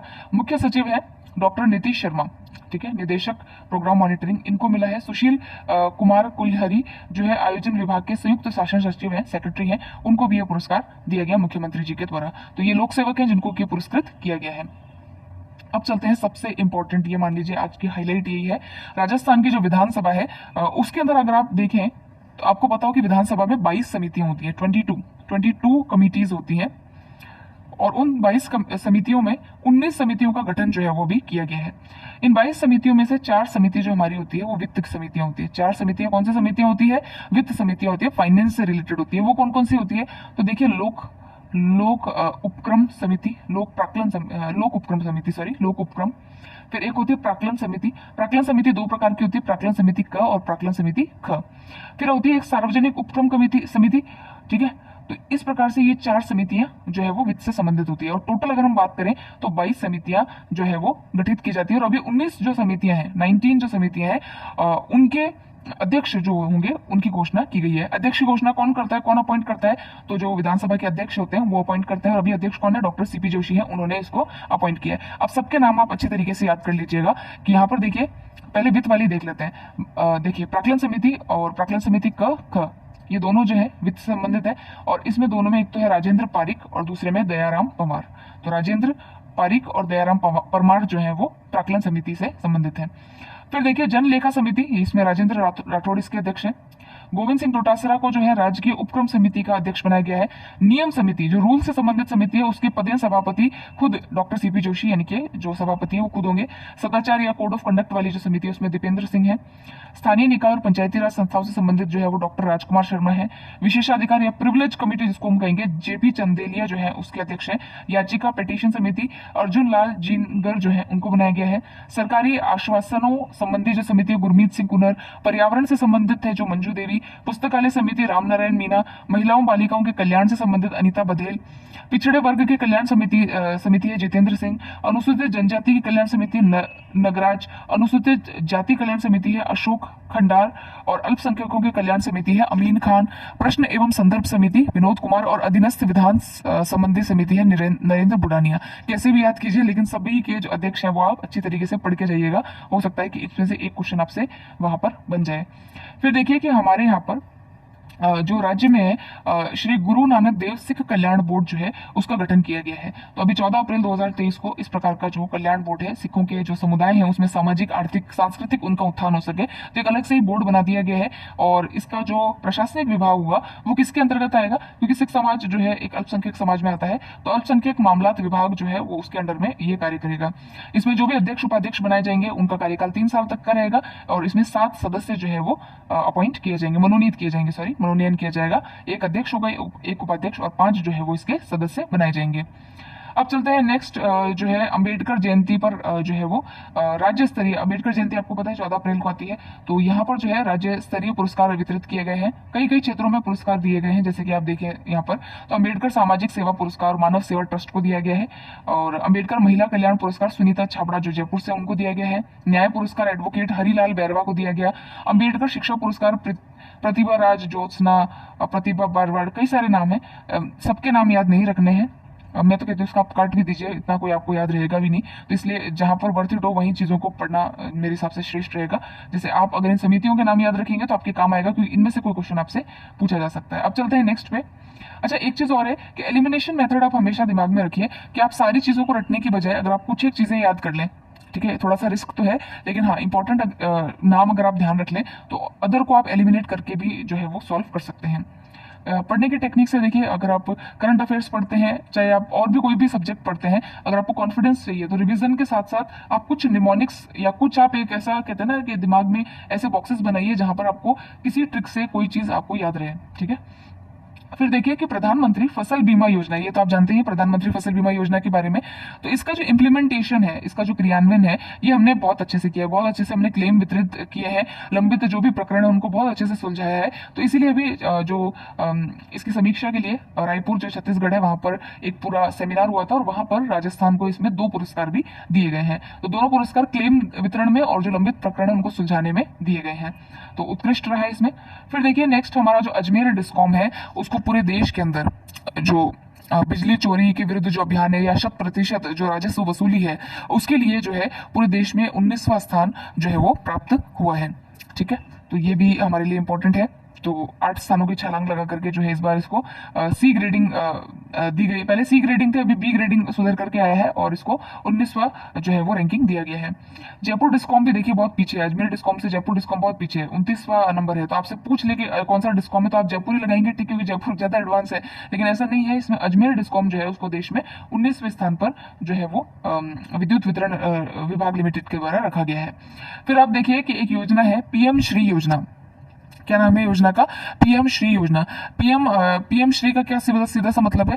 PM schools for rising India. आपको पता है कि हमने नेशनल एजुकेशन पॉलिसी 2020 को लॉन्च किया है। उसमें कहा है कि भाई बच्चे जो है स्ट्रीम्स को भी चेंज कर सकते हैं, अपनी मनपसंद के सब्जेक्ट को मातृभाषा में पढ़ सकते हैं, वोकेशनल एजुकेशन हम देंगे, इंटर्नशिप हम कराएंगे। जादुई पिटारा नाम से मैंने आपको बताया था, जिसके अंदर बच्चों को एक्टिविटीज के माध्यम से, मतलब कि जैसे कि पजल सॉल्व करवा करके या कुछ भी एक्टिविटी के माध्यम से जो है उनको चीजों को सिखाया जाएगा। तो ये सभी चीजें करवाने के लिए कुछ स्कूल्स को राज्य जो केंद्र सरकार है वो क्या करेगी, मॉडल स्कूल बनाएगी। ऐसा तो है नहीं कि एकदम से हर चीज को लॉन्च कर दिया जाए। तो नेशनल एजुकेशन पॉलिसी को कैसे हम आगे बढ़ाएं, उसके लिए इन्होंने एक और कदम आगे बढ़ाया जिसका नाम है पीएम श्री योजना, ठीक है। आपने सुना होगा कहीं, अगर आपके घर में कोई टीचर्स वगैरह हो तो उन्होंने लगा भी रखा था कि भाई हमारी स्कूल को भी पीएम श्री के अंदर इंक्लूड किया गया है। इससे क्या होगा कि जो स्कूल होगी उसके अंदर बेटर इक्विपमेंट्स मिलेंगे, टीचर्स को बहुत अच्छी ट्रेनिंग दी जाएगी, टेक्नोलॉजी जो है वो लाई जाएगी, ताकि वो स्कूल्स जो है एक मॉडल स्कूल के रूप में अदर स्कूल्स के लिए कार्य कर सकें। तो नेशनल एजुकेशन पॉलिसी के संदर्भ में ही पीएम श्री योजना को लॉन्च किया गया है। आप इसका नाम थोड़ा ध्यान रखिएगा। 14,500 स्कूलों को पूरे देश भर से इसके अंदर इंक्लूड किया, और राजस्थान की सबसे ज्यादा 402 सरकारी स्कूलों को इसके अंदर जो है वो सिलेक्ट किया गया है। तो अब देखिए ये एक सेंट्रल स्पॉन्सर स्कीम है, ये भी आपको ध्यान रखना है, यानी कि राज्य सरकार केंद्र सरकार मिलकर के इस योजना को संचालित करेगी। अब चलते हैं नेक्स्ट पे।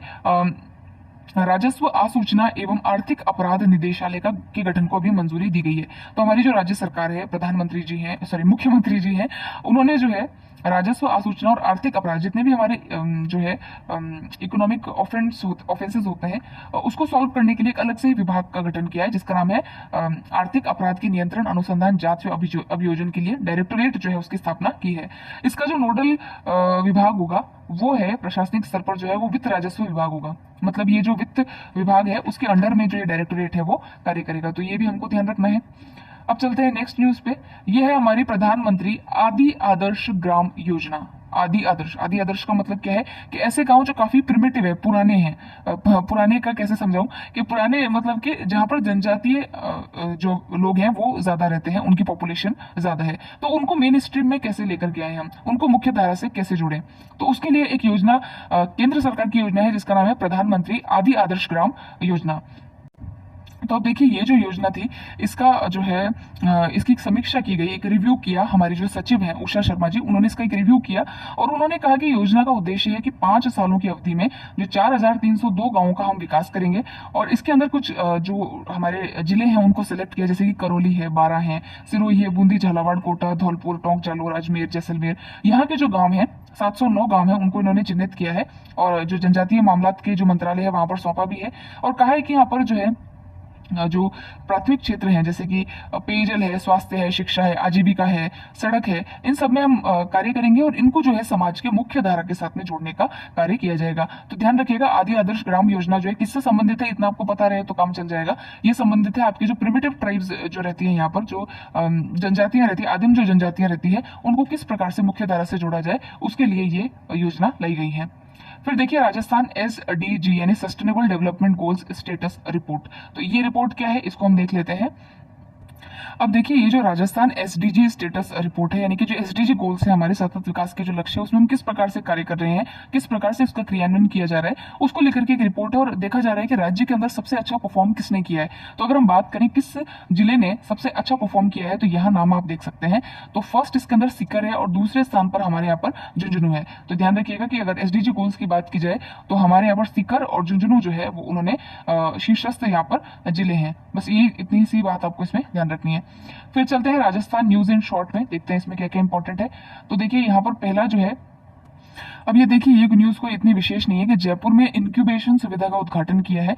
तो हमारे जो केंद्रीय सूचना प्रौद्योगिकी मंत्री अश्विनी वैष्णव, उन्होंने जो है आपका software technology parks of India की तरफ से जो है एक इंक्यूबेशन सुविधा उपलब्ध करवाई। इंक्यूबेशन का मतलब आप जानते ही हैं कि मान लीजिए कि अगर कोई भी एंटरप्रेन्योर है उसको एक ही जगह, मान लीजिए वो किसी चीज में फोरे करना चाहता है, मतलब किसी चीज को स्टैब्लिश करना चाहता है, कोई उसका आइडिया है, तो उससे संबंधित जो भी जानकारी है वो उसको वन स्टॉप उसके लिए एक चीज मिल जाए, उसको एक जगह मिल जाए जहां पर सभी उसको इन्फॉर्मेशन जानकारियां मिल जाए, अवेलेबल हो जाए, उसी को इंक्यूबेशन सेंटर जो है वो कहा जाता है। तो इसका स्टैब्लिश अभी किया गया है सीतापुरा के अंदर जो औद्योगिक क्षेत्र है वहां पर जो है इसको बनाया गया है। तो ये इंक्यूबेशन सेंटर है, जयपुर के अंदर बनाया है। तो इतना कोई इंपॉर्टेंट नहीं है, इस पर कोई क्वेश्चन मेरे हिसाब से तो नहीं बनेगा।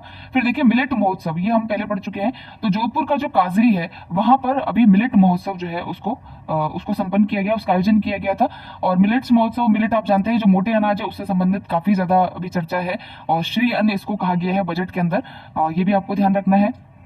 और मिलेट से ही रिलेटेड एक और हमने पढ़ा था कि कॉन्फ्रेंस आयोजित की गई थी वाराणसी के अंदर, वो भी हमें पता होनी चाहिए। और ये भी ध्यान रखिएगा कि मिलेट महोत्सव कहाँ पर मनाया गया, तो ये काजरी जोधपुर के अंदर मनाया गया। काजरी का फुल फॉर्म पता है आपको, central arid zone research institute. ठीक है, अब चलते हैं नेक्स्ट। जो अपूर्वी चंदेला है, निशानेबाज शूटर है, इनको जो है विद्या वारिधि की मानद उपाधि से सम्मानित किया गया है। तो अब देखिए कि यहाँ पर जो जगत गुरु रामानंदाचार्य राजस्थान संस्कृत विश्वविद्यालय है उनकी ओर से विद्या वारिधि, नाम से ही देखिए कितना मतलब संस्कारी नाम आ रहा है, नहीं, विद्या वारिधि, तो इसकी मानद उपाधि से सम्मानित किया गया है। तो जयपुर का जो संस्कृत विश्वविद्यालय है उसकी तरफ से ये सम्मान इनको दिया गया है। ठीक है, और बस ये इनको इसमें इतनी बात याद रखनी है। फिर देखिए राष्ट्रीय सहकार मेला, मसाला मेला जो है ये जयपुर के जवाहर कला केंद्र में इसका आयोजन किया गया है और जो विधानसभा के अध्यक्ष डॉक्टर CP जोशी जी, उन्होंने इसका जो है इस मेले को स्टार्ट किया था। राजस्थान देश का एकमात्र प्रदेश है जो कई वर्षों से सहकार मसाला मेला जो है उसका आयोजन करता रहा है। हाँ, मैं 10th में थी तब से सुनती थी कि सरकार जो भवन है, सॉरी जो ये जब जवाहर कला केंद्र है वहां पर सहकार और मसाला मेला जो है उसका आयोजन हुआ है, ये मैंने पहले भी बहुत बार सुना है। तो काफी वर्षों से हम जो है लगातार इस मेले का आयोजन करते आ रहे हैं। फिर देखिए RCDF जो है राजस्थान कोऑपरेटिव डेयरी फेडरेशन, इसके बारे में कुछ न्यूज है वो देखते हैं। तो RCDF तो है राजस्थान कोऑपरेटिव डेयरी फेडरेशन। इसके बाद में इसका कुछ एक रिकॉर्ड है कि भाई 45 वर्षों के इतिहास में सरस दूध की एक ही दिन में सबसे ज्यादा बिक्री हुई है, 32.86 लीटर जो है वो दूध की बिक्री इसमें देखने को आई है। इस पर कोई क्वेश्चन बनेगा नहीं, इसलिए हम इसको कट कर देते हैं। आगे चलिए सिरोही का स्थापना महोत्सव। तो देखिए सिरोही, राजस्थान में सिरोही का 599 यानी कि 600 में एक कम, इसका स्थापना दिवस जो है वो 21 से 23 अप्रैल को जो है वो मनाया गया। इसका शुभारंभ जो है शहर के शक्ति स्थल श्री शीशाजी मंदिर में पूजा अर्चना के साथ में हुआ है और CRPF और RAF के हथियारों की प्रदर्शनी और पेविलियन खेल मैदान में विभिन्न प्रतियोगिताओं का आयोजन इसके अंदर जो है वो किया गया है। तो अब देखिए इसमें जो है जो यहाँ के पूर्व नरेश रघुवीर सिंह देवड़ा, उन्होंने वर्ष 2024 में सिरोही की स्थापना के 600 वर्ष पूरे होने के उपलक्ष्य में राजमहल के दरवाजे आम लोगों के लिए खोल दिए जाने की घोषणा भी की है। तो अब इसमें क्या इंपॉर्टेंट है, इसमें इंपॉर्टेंट यही है, बस ये ध्यान रखिएगा कि अभी किस जिले का स्थापना दिवस रहा, तो सिरोही का स्थापना दिवस जो है वो सेलिब्रेट किया गया। बाकी इतना कोई विशेष इसमें एग्जाम पॉइंट ऑफ व्यू से चीज है नहीं।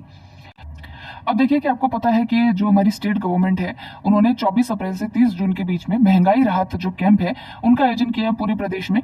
और इसमें जो है राज्य सरकार के 10 जो बड़ी योजनाएं हैं उसका लाभ जो है आमजनों को दिया जाएगा, जैसे कि मुख्यमंत्री गैस सिलेंडर योजना, निःशुल्क बिजली योजना, और निःशुल्क बिजली योजना के अंदर जो है कृषि उपभोक्ता जो है फार्मर्स जो है उनको 2000 यूनिट प्रति माह, और जो घरेलू है उनको 100 यूनिट प्रति माह। अन्नपूर्णा फूड पैकेट योजना, एम नरेगा, इंदिरा गांधी शहरी रोजगार, सामाजिक सुरक्षा पेंशन, मुख्यमंत्री कामधेनु योजना, चिरंजीवी स्वास्थ्य बीमा, मुख्यमंत्री चिरंजीवी दुर्घटना बीमा योजना, इस प्रकार की जो 10 योजनाएं हैं, बड़ी योजना है, उनका लाभ जो है आमजनों को करवाया गया। इसमें प्रशासन शहरों के संग अभियान और प्रशासन गांव के संग अभियान जो है वो भी चलाया गया है। तो आप इतना ध्यान रखिएगा कि जो महंगाई राहत कैंप है ये 24 अप्रैल से जो है सचिन तेंदुलकर के बर्थडे से स्टार्ट होकर के 30 जून तक जो है इसको आयोजित किया जा रहा है। तो ये थोड़ा डेट का आपको जो है वो इसमें ध्यान रखना है।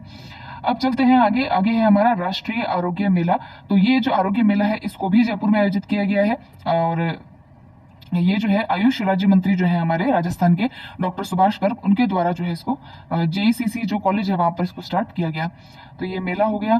और आप जानते ही हैं आयुष के बारे में तो कि इसके अंदर जो हमारी आयुर्वेद, होम्योपैथी, यूनानी, योग और प्राकृतिक चिकित्सा है उससे संबंधित, क्योंकि ये एक ऑल्टरनेटिव जहाँ एलोपैथी काम नहीं आती वहां पर कहते हैं कि इन चारों जो हमारी प्राचीन विधाएं हैं इनको भी हमको जो है वो भूलना नहीं चाहिए, इनको वापस से रिवाइव करना चाहिए, क्योंकि ये भी एक ऑल्टरनेटिव मेथड है क्योर का। तो ये भी हम देख सकते हैं। फिर चलिए नेक्स्ट है हमारा राज हेल्थ पोर्टल। तो ये राज हेल्थ पोर्टल क्या है, तो देखिए इसको भी जो है मुख्यमंत्री जी के द्वारा आम जन की जो समस्याएं हैं उनको त्वरित और पारदर्शी तरीके से, ट्रांसपेरेंट तरीके से निस्तारण करने के लिए राज हेल्थ पोर्टल को इन्होंने भी लॉन्च किया है 19 अप्रैल को। और यह पोर्टल जो है चिकित्सा और स्वास्थ्य विभाग के ई ऑफिस के रूप में, इलेक्ट्रॉनिक ऑफिस के रूप में जो है वो कार्य करेगा। ठीक है, अब देखते हैं पर्सन इन न्यूज है। तो देखिए काफी एक अच्छी चीज है कि सियाराम चौधरी एक बस ड्राइवर हैं और इनको जो है राष्ट्रीय स्तर पर पुरस्कार मिला है heroes on the road award. मतलब इनकी जो पूरी सेवा है उसके दौरान दुर्घटना मुक्त सेवा इन्होंने प्रदान की है, तो इसके लिए जो पुरस्कार है वो इनको दिया गया है। तो मुझे लगता है कि ऐसे पुरस्कार दिए जाने चाहिए ताकि हमारे यहाँ पर रोड एक्सीडेंट्स से रिलेटेड जो है उसमें जागरूकता बढ़े और लोग जो है काफ़ी सावधानी से जो है वो ड्राइव करना सीखे। मैंने कई बार देखा है कि आगे अभी तो 20 सेकंड बचे हैं लेकिन पीछे वाला इतना हॉर्न बजा रहा है, अरे भाई ये तो उड़ा के ले जाना चाहता है क्या। मतलब हम दूसरों को कहते हैं कि 10 बजे बाद में भी ये म्यूजिक चला रहे हैं, लेकिन हम जो खुद ध्वनि प्रदूषण करते हैं उसके बारे में हम नहीं सोचते। आसपास में हमारे इस प्रकार से जो कहते हैं ना केयरलेसली अगर हम ये हॉर्न ब्लो करते हैं उससे जो लोगों को परेशानी होती है वो हम नहीं सोचते हैं। तो छोटी छोटी सी चीजें हैं लेकिन इनका ध्यान रखना काफी जरूरी है। फिर देखिए नेक्स्ट है अपनी अपनी धरोहर अपनो गौरव योजना। ये जो है राजस्थान धरोहर प्राधिकरण के द्वारा प्रदेश में जितने भी महापुरुष हुए, संत महात्मा हुए, देवी देवता हुए, तो उनके पेनोरमा पर केंद्रित पुस्तक है अपनी धरोहर अपनो गौरव। और इसका लोकार्पण जो हमारे संस्कृति मंत्री है डॉक्टर बी डी कल्ला उनके द्वारा किया गया है। तो ये कोई योजना नहीं है, अपनी धरोहर अपनो गौरव जो है ये एक पुस्तक है जिसमें कि जितने भी हमारे वीर पुरुष हैं, संत महात्मा हैं, आपको पता है राजस्थान वीरों की धरती है, तो जितने भी हैं उनका पेनोरमा जो है एक पुस्तक में जो है वो केंद्रित किया गया है।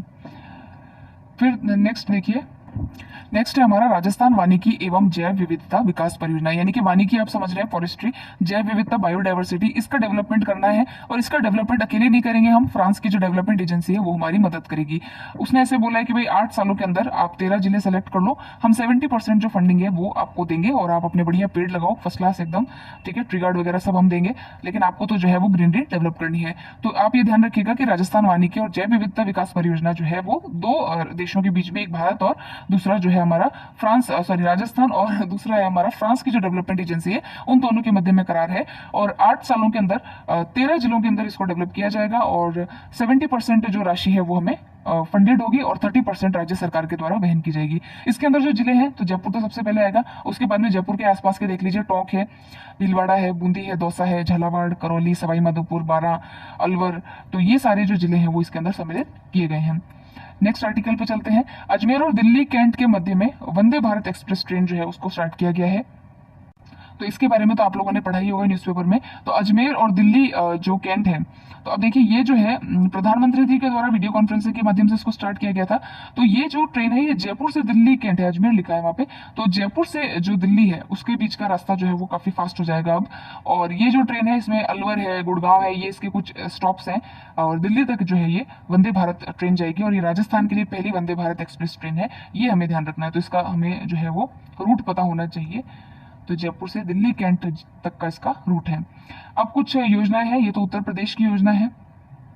अब देखिए हालांकि ये इतना इंपॉर्टेंट नहीं है कि पीएम मित्र जो योजना है वो उत्तर प्रदेश में कहाँ उसका उद्घाटन किया गया। तो जैसे यहाँ लिख रखा है उत्तर प्रदेश के लखनऊ और हरदोई में जो है पीएम मित्र पार्क जो है, पीएम मित्र पार्क का उद्घाटन किया गया है। तो पीएम मित्र क्या है ये इंपॉर्टेंट है, इसका फुल फॉर्म ध्यान रखिएगा। पीएम मित्र है PM mega integrated textile sector and apparel. तो अपैरल का मतलब क्या है कि जो कपड़ा उद्योग होता है, वस्त्र उद्योग होता है, उससे संबंधित ये एक योजना है। और इसमें जो है वस्त्र उद्योग को जो है आगे बढ़ाने के लिए कार्य किया जाएगा। राजस्थान में भी पीएम मित्र पार्क जो है उनको स्टैब्लिश किया गया है। हालांकि यहाँ पर भी जो है वो उत्तर प्रदेश की बात की गई है। फिर कौशाम्बी जो है उत्तर प्रदेश में ही है। पहले आपको पता है कि अगर आप हिस्ट्री में अगर आपने पढ़ा हो तो ये एक महाजनपद भी था, 16 महाजनपदों में से एक था। भगवान बुद्ध और महावीर के समय में जो 16 महाजनपद हुआ करते थे उनमें से एक था। तो यहाँ पर जो है कौशाम्बी महोत्सव का जो है वो आयोजन किया गया है। अब इसमें हमारे लिए कोई इतनी इंपॉर्टेंट बातें हैं नहीं जो हम पढ़े। यहाँ पर एक चीज लिखी है कि भाई कौशाम्बी के अंदर एक कैरेंटी पुल है जिसका नाम जो है बदल करके जो वीरांगना है, स्वतंत्रता सेनानी रही दुर्गा भाभी, आपने पढ़ा ही होगा उनके बारे में मॉडर्न हिस्ट्री के अंदर, तो दुर्गा भाभी के नाम पर दुर्गा भाभी पुल जो है वो रखा गया है। फिर ये इतना इंपॉर्टेंट कुछ है नहीं, मैंने पता नहीं क्यों टिक लगाया, इसको आप कैंसिल कीजिए। अब हम जो है जो वन लाइनर फैक्ट्स हैं इनके ऊपर चलते हैं। जो जो इंपॉर्टेंट होगा वो मैं आपको बता देती हूँ। वीडियो थोड़ा सा लंबा हो सकता है क्योंकि 2 पेजेस में ये है, एक पेज में नहीं है। तो जो इंपॉर्टेंट होगा वो मैं आपको यहाँ पर बताती जाऊंगी। अब देखिए फ्रेंड्स, वन लाइनर में है राजस्थान के किस संसदीय क्षेत्र में खेल महोत्सव जो है उसका आयोजन अभी हाल ही में 1 मई से स्टार्ट किया गया। तो खेल महोत्सव कहाँ से स्टार्ट किया गया है? कोटा बूंदी वाला जो क्षेत्र है, कॉन्स्टिट्यूएंसी है, वहां से खेल महोत्सव को स्टार्ट किया गया है। फिर देखिए जो मुख्यमंत्री है उन्होंने बीकानेर का जो जिला है जसरासर, वहां पर एक समाज सेवी है, उनकी प्रतिमा को जो है वो अनावरण किया है। उन समाज सेवी का नाम क्या है? वह स्वर्गीय चौधरी दानाराम तड़। ठीक है, तो ये ध्यान रखिएगा। बीकानेर में जसरासर के अंदर समाज सेवी की जो प्रतिमा है, भामाशाह है, वो उनकी प्रतिमा का अनावरण किया है। फिर देखिए यहाँ पर आइए, सामाजिक न्याय और अधिकारिता जो मंत्री है टीकाराम जूली, उन्होंने जो कौन सा एक क्या कहते हैं, राज्य का कौन सा एक जिला है जहां पर जो है उन्होंने बाबा चूहड़ सिद्ध लव कुश वाटिका जो है उसका लोकार्पण किया है। तो ये आप वाटिका का नाम ध्यान रखिएगा, और ये अलवर के अंदर है। और हमारे जो सामाजिक न्याय अधिकारिता मंत्री है टीकाराम जूली जो है उन्होंने इसका लोकार्पण जो है वो किया है। फिर है स्वायत्त शासन विभाग ने किस नगर पालिका को जो है अभी हाल ही में नोटिफिकेशन देकर के जो है उसको बनाया है? तो रामदेवरा के अंदर जो है नगर पालिका उसको नोटिफाई जो है वो किया है। फिर देखिए मुख्यमंत्री के द्वारा अभी आपको पता ही है कि महंगाई राहत कैंप स्टार्ट किया गया। अभी हमने पढ़ा 24 अप्रैल से इसको स्टार्ट किया गया है। और कहाँ से स्टार्ट किया? तो जयपुर की जो पंचायत है महापुरा, वहां से स्टार्ट किया है। और यहाँ पर इन्होंने मुख्यमंत्री गारंटी कार्ड जो होते हैं वो भी वितरित किए हैं। ठीक है, फिर देखिए नेक्स्ट है राजस्थान युवा बोर्ड जो है उसके कौन अध्यक्ष हैं, जिनको जो है इम्फाल मणिपुर में भारतीय युवा और खेल मंत्री और सचिवों की नेशनल कॉन्फ्रेंस में भी जिन्होंने भाग लिया। तो आप तो इतना ध्यान रखिएगा, राजस्थान युवा बोर्ड के अध्यक्ष अभी कौन है? सीताराम लांबा है, जो कि राज्य मंत्री हैं। फिर देखिए अखिल भारतीय खुला विश्वविद्यालय सम्मेलन, ओपन यूनिवर्सिटीज जो होती है उनका सम्मेलन हुआ है, किसके द्वारा इसको किया गया है? तो हमारे यहाँ पर जो वर्धमान महावीर जो कोटा ओपन जिसको आप कहते हैं उसके द्वारा इसको आयोजित किया गया है। पैलेस ऑन व्हील्स के बारे में आप जानते हैं, पैलेस ऑन व्हील्स जो है 1982 से जो है वो संचालित है, ये ध्यान रखिएगा।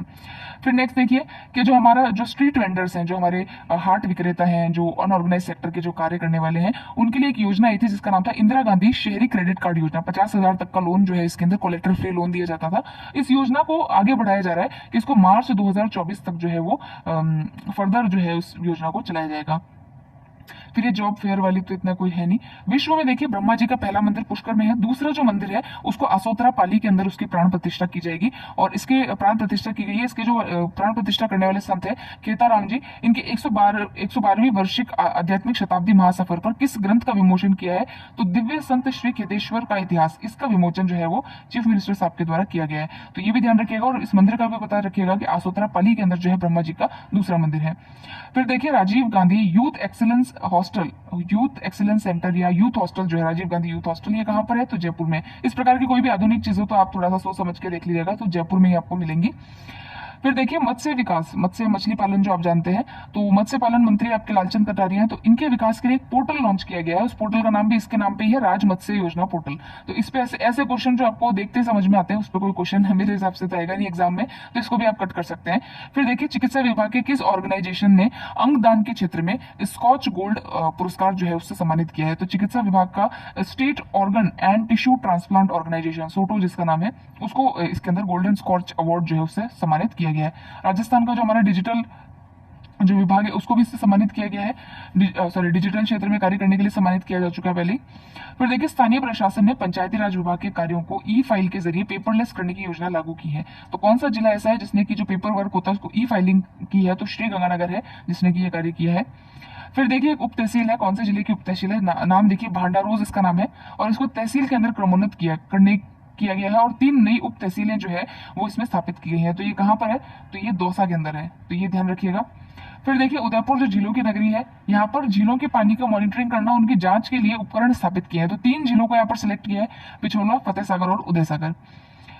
फिर देखिए राजस्थान महाविद्यालय जो परिसर है, यूनिवर्सिटी जो है, वहां पर राजस्थान शिक्षक सेवा परिषद की ओर से कोई सम्मान समारोह आयोजित किया गया जिसका नाम है सत्कार 2023। ये भी कोई इतना इंपॉर्टेंट नहीं, इसको कट कर सकते हैं।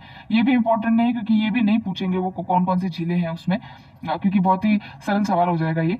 फिर देखिए राजस्थान पुलिस स्थापना दिवस 16 अप्रैल को मनाया जाता है। सिविल सर्विसेज डे 21 अप्रैल को मनाया जाता है, और तो ये भी आपको ध्यान रह जाएगा। 14 अप्रैल को वापस आपकी जयंती है, और 24 अप्रैल को जो है वो महंगाई राहत जो कैंप है उनको स्टार्ट किया गया है मुख्यमंत्री जी के द्वारा। फिर देखिए एक पेज और है, थोड़ी सी सब्र और रखिए, इसके अंदर कुछ एक जो चीजें हैं वो हम यहाँ पर कवर करते हैं। Rajasthan institute of advance learning, ये कहाँ पर बनाया जाएगा? इसमें भी काफी बड़ा है ये, 421 करोड़ रुपए का फंडिंग इसके अंदर हमारी चीफ मिनिस्टर के द्वारा की जाएगी, मतलब राज्य सरकार के द्वारा। नाम क्या है? Rajasthan institute of advance learning. तो ये जो है जयपुर के अंदर स्टैब्लिश किया जाएगा। फिर देखिए नेक्स्ट 3rd नंबर पे ये राजस्थान सरकार ने राज्य की जो लुप्त और दुर्लभ लोक कला संस्कृति है उसके संरक्षण के लिए सीकर के अंदर एक महोत्सव का आयोजन किया गया। उस महोत्सव का नाम था शेखावटी युवा महोत्सव। ठीक है, फिर नीचे ये बांसवाड़ा वाले न्यूज पे, बीच वाली न्यूज आप यहाँ पर जो है कट कर सकते हैं, ये काम की नहीं है। बांसवाड़ा जिले का ठिकरिया में नवनिर्मित क्रिकेट स्टेडियम है, इसका नाम अभी चेंज किया गया है, इसका नाम है हरिदेव जोशी क्रिकेट स्टेडियम। तो ये आपको ध्यान रखना है, ठीक है, हरिदेव जोशी क्रिकेट स्टेडियम इसका नाम है। फिर पद्मश्री पुरस्कार आपको पता ही है किस किस को दिया है, ये इंपॉर्टेंट है, याद रखिएगा। गजल गायक है अहमद हुसैन, मोहम्मद हुसैन, दोनों नाम याद रखना है। डूंगरपुर के सामाजिक कार्यकर्ता है मूलचंद लोढ़ा। सामाजिक क्षेत्र में उत्कृष्ट कार्य करने के लिए जयपुर के हैं लक्ष्मण सिंह लापोड़िया। इन सबको जो है जो प्रेसिडेंट है उनके द्वारा पद्मश्री सम्मानित किया गया है। तो नाम याद रखने हैं, ठीक है। पर्सन इन न्यूज में ये क्वेश्चन आपके आ सकता है। फिर देखिए मुख्यमंत्री ने राजस्थान बीज उत्पादन जो वितरण मिशन है उसके अंतर्गत प्रदेश के समस्त ग्राम पंचायतों में किस हाइब्रिड ग्रास की प्रदर्शनी लगाने का जो प्रस्ताव है उसको स्वीकृति दी है। तो एक हाइब्रिड ग्रास है जिसका नाम है नेपियर घास, ठीक है। तो ये बहुवर्षीय फसल है, मतलब चारा फसल है, पूरे 12 महीने जो है ये होती है। तो इसको जो है अभी इन्होंने अनुमति प्रदान की है। फिर देखिए जो हमारा राजस्थान आवासन मंडल है उसने एक संस्था है जिसका नाम है डी नज, क्या नाम है संस्था का? डी नज संस्था है। उसके साथ मिलकर के जो हमारा मानसरोवर वाला जो चौपाटी है वहां पर विश्व ऑटिज्म जागरूकता दिवस जो है उस पर जो है एक जागरूकता सम्मेलन जो है वो आयोजित किया था। तो ये थोड़ा सा हो सकता है काम का, थोड़ा सा पढ़ लीजिए। फिर देखिए प्रदेश के जो बीपीएल एवं उज्ज्वला योजना में शामिल परिवार हैं उनको 1 अप्रैल 2023 से गैस सिलेंडरों की किस राशि पर प्रदान किए जाएंगे? तो 500 रुपए पर जो है वो अब इनको सिलेंडर्स जो है वो जो बीपीएल में है और जो उज्ज्वला योजना में सम्मिलित है उन्हीं को सिर्फ, ठीक है। तो 500 में सिलेंडर्स दिए जाएंगे। फिर देखिए नेक्स्ट है मुख्यमंत्री ने नवीन जो मेडिकल कॉलेज है कहां पर स्थापित करने की बात की है? तो प्रतापगढ़, जालोर और राजसमंद, ये जो जिले हैं यहाँ पर नए मेडिकल कॉलेज स्टैब्लिश किए जाएंगे। फिर एक कार्यक्रम है जिसका नाम है अभिलाषा कार्यक्रम। ये किस से संबंधित है? तो सबसे पहली चीज तो उदयपुर से इसका संबंध है, उदयपुर जिला प्रशासन से। यहाँ पर शिक्षा से जो वंचित बालिकाएं हैं, महिलाएं, उनको सॉफ्टवेयर प्रोग्रामिंग सिखाने के लिए इस अभियान को स्टार्ट किया गया है। तो नाम ध्यान रखिएगा, अभिलाषा प्रोग्राम इसका नाम है। पहला जो आर्टिकल है वो है हमारा विश्व विकास रिपोर्ट पे।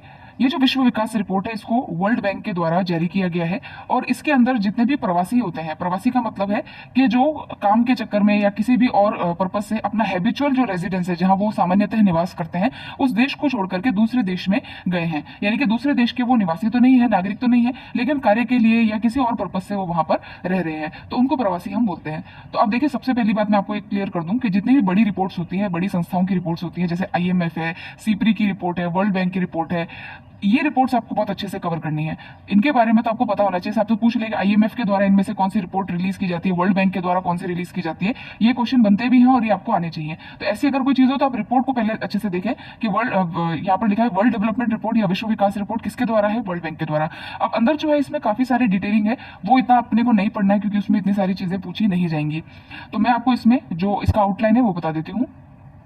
रिपोर्ट कहती है कि जितने भी प्रवासी है, प्रवासी मैंने आपको समझा दिया कि इनको कहते हैं, इनको 4 में डिवाइड किया गया है। एक तो होता है कुशल आर्थिक प्रवासी, यानी ऐसा व्यक्ति जो बहुत ज्यादा टैलेंटेड है, जिसमें स्किल्स है, यानी कि फॉर एग्जांपल अगर मैं कहूँ इंजीनियर है या डॉक्टर है और वो मान लीजिए सिलिकॉन वैली में गूगल में जाकर के काम कर रहा है, तो उसको बोलते हैं कुशल आर्थिक प्रवासी। इंडिया छोड़ के मान लो वहां चला गया तो उसको बोलते हैं कुशल आर्थिक प्रवासी। दूसरा होता है कौशल वाले शरणार्थी, जिनकी डिमांड है, यानी कि अगर मान लीजिए किसी क्षेत्र विशेष के अंदर किसी एक क्षेत्र का कार्य करने वाले व्यक्ति की डिमांड है, तो उसको बोलते हैं कि ऐसी मतलब डिमांड ओरिएंटेड जो शरणार्थी होते हैं वो होते हैं सेकंड वाली कैटेगरी में, कौशल वाले शरणार्थी जिनकी डिमांड है। जैसे कि यहाँ पर एग्जांपल भी दिया है, तुर्की में सीरियाई उद्यमी जो है वो काफी मतलब एक स्किल ओरिएंटेड है और उसी स्पेसिफिक स्किल से रिलेटेड है। तीसरे होते हैं डिस्ट्रेस्ड माइग्रेंट, जिनको मजदूर वर्ग भी कह सकते हैं। तो ये अकुशल होते हैं और अनऑर्गेनाइज सेक्टर जो हमारे इंडिया में है, अकुशल जो श्रमिक होते हैं, ये बाहर जाके जो मजदूरी करते हैं, ये उसमें कैटेगरी में आते हैं। और लास्टली आते हैं ऐसे शरणार्थी जो कि इलीगल हैं, जैसे कि बांग्लादेश में रोहिंग्यास, ठीक है, इंडिया में अगर रोहिंग्यास आके रहते हैं तो वो इलीगली है, तो ये शरणार्थी हैं, रेफ्यूजीज हैं। तो इस रिपोर्ट ने जो विश्व विकास रिपोर्ट है, इसने प्रवासियों को 4 कैटेगरीज में डिवाइड किया है। फिर ये कहते हैं कि भारत से जो प्रवासी जाते हैं उनकी इनकम में, उनका जो इनकम है विदेशों के अंदर, उसमें 120% का इंक्रीमेंट हुआ है। और अगर इंक्रीमेंट की बात करें तो सबसे ज्यादा जो अकुशल श्रमिक हमारे यहाँ से जाते हैं, जो मजदूर लोग जाते हैं और विदेशों में जाकर के काम करके पैसा कमाते हैं, उनकी आय में 500% की वृद्धि देखने को मिली है। फिर कुछ इन्होंने डेस्टिनेशंस बताए हैं कि सबसे ज्यादा श्रमिक या प्रवासी जो है आपको कहाँ मिलेंगे, तो बताने की जरूरत नहीं है, आपको पता ही होगा, अमेरिका, चाइना के अंदर, कजाकिस्तान, रशिया, खाड़ी के जो देश हैं, सऊदी अरेबिया वगैरह, यहाँ पर काफी ज्यादा जो है शरणार्थी या प्रवासी जो है, शरणार्थी नहीं कहेंगे, प्रवासी जो है वो जाकर के निवास करते हैं। एक थ्योरी और दी है इन्होंने जिसका नाम है match motive framework. Match motive का मतलब क्या है? मैच का मतलब सिंपल सा ये है कि आपका जो कौशल है और जिस देश में आप जा रहे हैं वहां पर उसकी डिमांड है कि नहीं, तो आपका जो मोटिव है वो भी पर्पस, आपका जो पर्पस है कमाना, और वहां का मोटिव क्या है कि उसकी जो डिमांड है वो वैसी स्किल आपके अंदर होना, तो इसी को बोलते हैं मैच मोटिव फ्रेमवर्क। इसके ज्यादा इसमें और कोई चीज है नहीं। अब हम चलेंगे सेकंड आर्टिकल पे, जो कि है G20 की अध्यक्षता को लेकर के। तो G20 तो काफी इंपॉर्टेंट है, तो इसको कवर करते हैं। तो अब देखिए G20 तो हालांकि काफी इंपॉर्टेंट है, इसकी काफी सारी बैठकें हो चुकी है। अभी ये जो बैठक हम पढ़ेंगे ये 100 बैठक है, इसकी 100वीं बैठक है G20 की, जो कि अभी कहां पर संपन्न हुई है? वाराणसी के अंदर हुई है। मीटिंग किससे रिलेटेड है? तो एग्रीकल्चर के जो चीफ साइंटिस्ट है, कृषि से संबंधित जो हमारे वैज्ञानिक सलाहकार है, उनकी एक मीटिंग हुई है जो कि वाराणसी में संपन्न हुई है। अब आगे चले उससे पहले कुछ हम पुरानी चीजों को रिवाइज करते हैं। देखिए G20 जो है, G20 की 2023 का जो अध्यक्षता है वो भारत को मिली हुई है, ठीक है। 1 दिसंबर 2022 को जो बाली में शिखर सम्मेलन हुआ था, दिसंबर 2022 में, याद कीजिए, बाली में जो शिखर सम्मेलन हुआ था, उससे ये जो अध्यक्षता है वो भारत को सौंपी गई थी अगले साल के लिए, ठीक है। उसके अलावा भारत जो है उसमें जो ये जो पूरी अध्यक्षता और ये जो मीटिंग्स चलेगी, ये कब तक चलेगी? तो देखिए 1 दिसंबर से ये स्टार्ट हुई थी और उसके बाद में ये 30 नवंबर 2023 को जो है ये सारी मीटिंग्स जो है वो खत्म होंगी। G20 का लोगो हमने जारी किया था, लोगो हमारा था वासुदेव कुटुंबकम, और उसमें लिखा हुआ था one earth one family one future. ये भी आपको ध्यान रखना है, ठीक है। G20 का जो लोगो था, उसका जो प्रेसिडेंसी थीम था, वो था हमारा वासुदेव कुटुंबकम, one earth one family one future. G20 के शेरपा की अगर बात करें तो वो है अमिताभ कांत, इनका भी नाम आपको ध्यान रखना है, अमिताभ कांत, ये शेरपा है G20 के। शेरपा इन द सेंस जो मीटिंग को कंडक्ट करता है, एजेंडा निश्चित करता है, वही उनको ही शेरपा कहा जाता है। एक नाम है बाकी, और तो बाकी जो कार्य है वो एजेंडा सेट करना, प्लानिंग करना ही होता है। और देखिए इसमें क्या इंपॉर्टेंट है, G20 के देशों के बारे में आप जानते हैं कि इसके अंदर अर्जेंटीना, ऑस्ट्रेलिया, ब्राजील, कनाडा, ऐसे चाइना वगैरह जो देश हैं वो इसमें इंक्लूडेड है, यानी 19 तो देश है, प्लस एक जो है आपका यूरोपियन यूनियन है। इस प्रकार से इसमें 20 देश जो है वो शामिल है। अब देखिए इसकी अभी वाली जो मीटिंग है इसको हम देख लेते हैं। ये तो मैंने सारा आपको एक बार बैकग्राउंड बताया ताकि ध्यान में रहे। तो देखिए G20 की अध्यक्षता के दौरान 100वीं बैठक जो है G20 की, जो कि एग्रीकल्चरल चीफ साइंटिस्ट की हुई है, मतलब जो हमारे कृषि वैज्ञानिक है उन्होंने बैठक ली है। कहां पर ली है? वाराणसी, उत्तर प्रदेश में। क्या कहा भाई बैठक में, ऐसा क्या काम किया इन्होंने बैठक के अंदर? तो इन्होंने जो हमारा श्री अन्न है, कोर्स ग्रेन है, जिसको मोटा अनाज कहते हैं, उसको लेकर के एक महर्षि पहल जो है, महर्षि मैंने आपको बताया भी था फर्स्ट वाली वीडियो में, याद कीजिए। जो महर्षि पहल है, महर्षि का फुल फॉर्म क्या है? Millets and other ancient grains international research initiative. यानी कि हम जो है रिसर्च करेंगे जितने भी हमारे एंशिएंट ग्रेन्स हैं, मोटा अनाज है, उनका उपयोग किस प्रकार से किया जाए, उनका क्या उनका योगदान है, और मतलब कृषि में क्या योगदान है, प्लस जो हमारे जो व्यक्ति हैं उनकी डाइट के अंदर उसका क्या योगदान हो सकता है, तो उसको लेकर के यहाँ पर चर्चा की गई है। क्योंकि देखिए जो गेहूं है, चावल है, जो हमारा स्टेपल फूड है, इसके ऊपर डिस्ट्रेस बढ़ रहा है, पॉपुलेशन इंक्रीज हो रही है, प्रोडक्शन इतना नहीं है, और उस पर डिस्ट्रेस भी इंक्रीज हो रहा है। तो इसको डाइवर्स करने के लिए जो है श्री अन्न या फिर कोर्स ग्रेन जो है उसके ऊपर डाइवर्जन किया जा रहा है। इसी को लेकर के ये बैठक थी, और कहां पर आयोजित की गई है, तो ये जो है यूपी के वाराणसी के अंदर आयोजित की गई है। ये आपको पता होना चाहिए। और ये 100वीं बैठक थी G20 की। और कौन कौन सी बैठकें हुई है, तो यहाँ देखिए ये 3 बैठकें और आप देख सकते हैं कि एक बैठक हुई है जो हमारा स्वास्थ्य कार्य समूह है, जो हेल्थ वर्किंग ग्रुप है, उसकी दूसरी बैठक संपन्न की गई है गोवा में, ये गोवा के अंदर हुई है। फिर एक बैठक है दूसरी डिजिटल इकोनॉमी वर्किंग ग्रुप, यानी second digital economic working group की बैठक, ये हैदराबाद में की गई है। और फिर है space economy leaders precursors meeting, जो स्पेस इकोनॉमी से रिलेटेड जो बातें हैं उसको संपन्न किया गया, और ये मीटिंग हुई थी शिलोंग में। ठीक है, तो काफी सारी मीटिंग्स है हालांकि इसकी। तो राजस्थान में जो मीटिंग हुई है ना, ये आप थोड़ा सा ध्यान रखिएगा। और मिलेट्स को लेकर क्योंकि देखिए श्री अन्न या जो कोर्स ग्रेन है, ये भी चर्चा का विषय है, तो इससे संबंधित अगर कोई भी चीजें हैं तो उसको आपको जरूर से नोट डाउन कर लेना है। ठीक है, तो अब हम चलते हैं नेक्स्ट आर्टिकल पे, और नेक्स्ट आर्टिकल हमारा वित्त मंत्री जी को लेकर के है। तो देखिए ये जो हमारी वित्त मंत्री है, उन्होंने अमेरिका का 1 वीक का एक पूरा उनका दौरा है। तो इस पूरे जो 1 सप्ताह का दौरा है, उसमें एक तो ये लेंगी वर्ल्ड बैंक ग्रुप जो है, वर्ल्ड बैंक विश्व बैंक का जो ग्रुप है उसकी बैठक, दूसरी IMF की जो बैठक है, स्प्रिंग मीटिंग्स जो होंगी उनकी, उसमें ये भाग लेंगी। और यहाँ पर मेनली जो बातें हैं वो एक तो डेप्ट फाइनेंसिंग जो हम करते हैं, ग्लोबल सॉवरेन डेप्ट राउंड टेबल जो है उसको लेकर के बात होगी। उसमें क्या होगा कि जो हमारे द्वारा ऋण लिया जाता है, दिया जाता है, उसके परिदृश्य को देखना, उस ऋण का डेप्ट का पुनर्गठन कैसे किया जाए, उसको रीस्ट्रक्चर कैसे किया जाए, उसमें क्या क्या चुनौतियां, उसके क्या क्या समाधान हो सकते हैं, उस पर चर्चा की जाएगी। उसके अलावा जो क्रिप्टो करेंसी है, तो उसका क्या इम्प्लीकेशन हो सकता है। आपको पता है क्रिप्टो करेंसी जो है हमारे इंडिया में भी उसको वैलिड नहीं किया है पूरी तरीके से, टैक्स लगा रहे हैं लेकिन वैलिड नहीं किया है। तो क्रिप्टो जो एसेट्स हैं उनका जो है किस प्रकार से उसके माइक्रो फाइनेंशियल इम्प्लीकेशन हो सकते हैं, उसको देखा जाएगा। तो इन सबको लेकर के यहाँ पर चर्चा की जाएगी। हालांकि इस पर कोई क्वेश्चन तो बनेगा नहीं, लेकिन आपको थोड़ा ध्यान रहे कि इसमें जो है इसको क्योंकि आपको पूरा स्किप कर दूंगे तो आपको होगी कि बताया नहीं, तो इसमें यही चीजें हैं, बाकी इस पे कोई क्वेश्चन बनने वाली संभावना यहाँ दिख नहीं रही है। एक यहाँ पर ये चीज देख सकते हैं कि अमेरिका की जो यात्रा है उसके अंदर ये मैरीलैंड के जो ग्रीन बेल्ट है, वहां पर नासा का एक गोडार्ड स्पेस फ्लाइट सेंटर है, वहां का इन्होंने दौरा किया। और वहां पर जो स्पेस टेलीस्कोप है जिसका नाम है Nancy grace Roman space telescope, तो इसका जो है इन्होंने इसका भी जो है अवलोकन किया है, दौरा किया है। तो आपको पता है कि हबल स्पेस टेलीस्कोप करके एक टेलीस्कोप बनाया गया था, तो ये जो नैन्सी ग्रेस है, इनको ये हबल स्पेस टेलीस्कोप की मां के रूप में जो है वो जाना जाता है। तो ये एक वैज्ञानिक है और इनके नाम पर ये सारे जो टेलीस्कोप है इनका नाम रखा गया है। तो ये थोड़ी सी इंफॉर्मेशन अगर आप देखना चाहें तो। फिर देखिए भारत जो है उसको संयुक्त राष्ट्र सांख्यिकी आयोग और अन्य प्रमुख जो संयुक्त राष्ट्र के जो संगठन है उसके सहायक सदस्य के रूप में चुना गया है।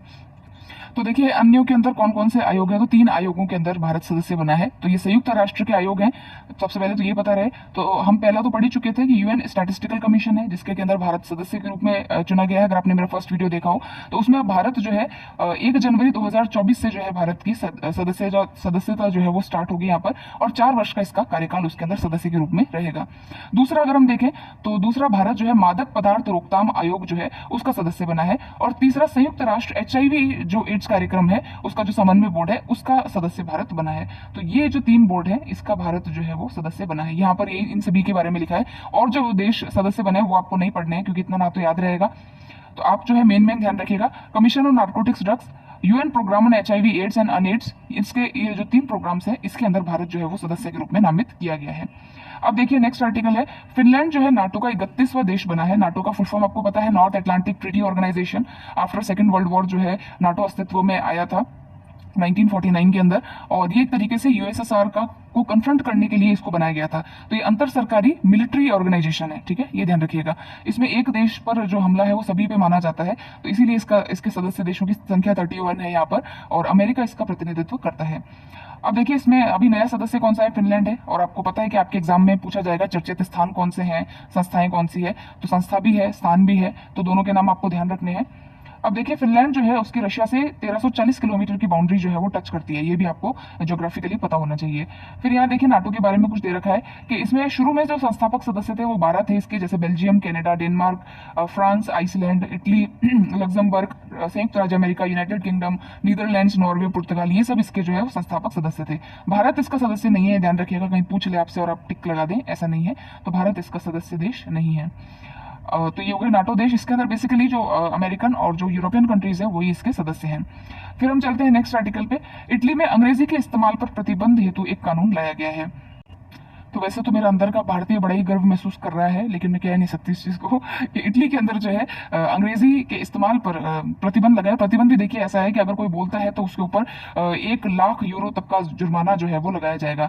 तो इससे इनका कहना ये है, इटली की जो प्रधानमंत्री है इनका नाम है जॉर्जिया मेलोनी, इनकी पार्टी का नाम है ब्रदर्स ऑफ इटली। इन्होंने ये कहा है कि विदेशी भाषा का जब हम प्रयोग करते हैं आम बोलचाल की भाषा में, तो उससे हमारी जो इटालवी भाषा है उसको नीचा दिखाया जाता है, हमारी जो मातृभाषा है उसको अपमान महसूस होता है। इसलिए इन्होंने जो चैट जीपीटी है, आपको पता है ये चैट जीपीटी भी काफी चर्चा में है, इसको भी इन्होंने बैन कर दिया है अपने देश में। तो हालांकि ठीक है कि नहीं पता नहीं, लेकिन जो है अंदर से तो अच्छा ही लग रहा है। तो इटली में अंग्रेजी भाषा के इस्तेमाल पर प्रतिबंध लगाने के लिए कानून आया है। ध्यान रखिएगा कौन से देश में आया है, इटली के अंदर आया है, ये पता होना चाहिए। फिर चलते हैं सीपरी की रिपोर्ट पे। सीपरी की रिपोर्ट हम कई बार पढ़ चुके हैं। सीपरी है Stockholm International Peace Research Institute, और ये बताता है कि दुनिया भर के जो देश हैं वो अपनी सेना के ऊपर, अपने वेपन्स खरीदने में, अस्त्र शस्त्रों को इकट्ठा करने में, ठीक है, जो है बम वगैरह भेड़े करने में कितने पैसे खर्च कर रहे हैं, तो ये हम पढ़ेंगे इसमें सीपरी की रिपोर्ट में। अब देखिए फ्रेंड्स, इस रिपोर्ट में कोई रैंकिंग तो उसी हिसाब से नहीं दी गई है। सब में यही कहा है कि भाई जो रशिया यूक्रेन का जो क्राइसिस चल रहा है उसको लेकर के जो है सैन्य खर्चों में बढ़ोतरी हुई है, ये वो हम पढ़ेंगे। यहाँ पर लास्ट में आप एक लाइन देखिए, लास्ट में इन्होंने बता रखा है सबसे ज्यादा सैन्य खर्च कौन कर रहा है। तो यहाँ देखिए सबसे फर्स्ट नंबर पे आता है संयुक्त राज्य अमेरिका, सेकंड पे आता है चाइना, थर्ड पे आता है रशिया और फोर्थ नंबर पे है हमारा इंडिया। तो ये हमको ध्यान रखना है कि हम जो है सैन्य व्यय करने के मामले में चौथे नंबर पर आते हैं, ठीक है, बस इतना आपको पता रखना है। अब चलते हैं इंटरनेशनल न्यूज एंड शॉर्ट में, देखते हैं इसमें क्या इंपॉर्टेंट बात है। तो इंटरनेशनल न्यूज इन शॉर्ट में सबसे पहला है कि जो हमारे विदेश मंत्री हैं, एक्सटर्नल अफेयर मिनिस्टर हैं, फॉरेन मिनिस्टर हैं, एस जयशंकर, उन्होंने लैटिन अमेरिकी जो देश है उनका दौरा किया है। लैटिन अमेरिकी देश कौन कौन से हैं? गुयाना, पनामा, कोलंबिया, डोमिनिकन गणराज्य, यहाँ की इनकी पहली यात्रा है। और यहाँ पर इन्होंने कुछ समूह है जिन पे इन्होंने जो है वो मीटिंग्स ली है। उन समूह का नाम है कॉफकॉर, जिसका फुल फॉर्म है council on foreign community relations.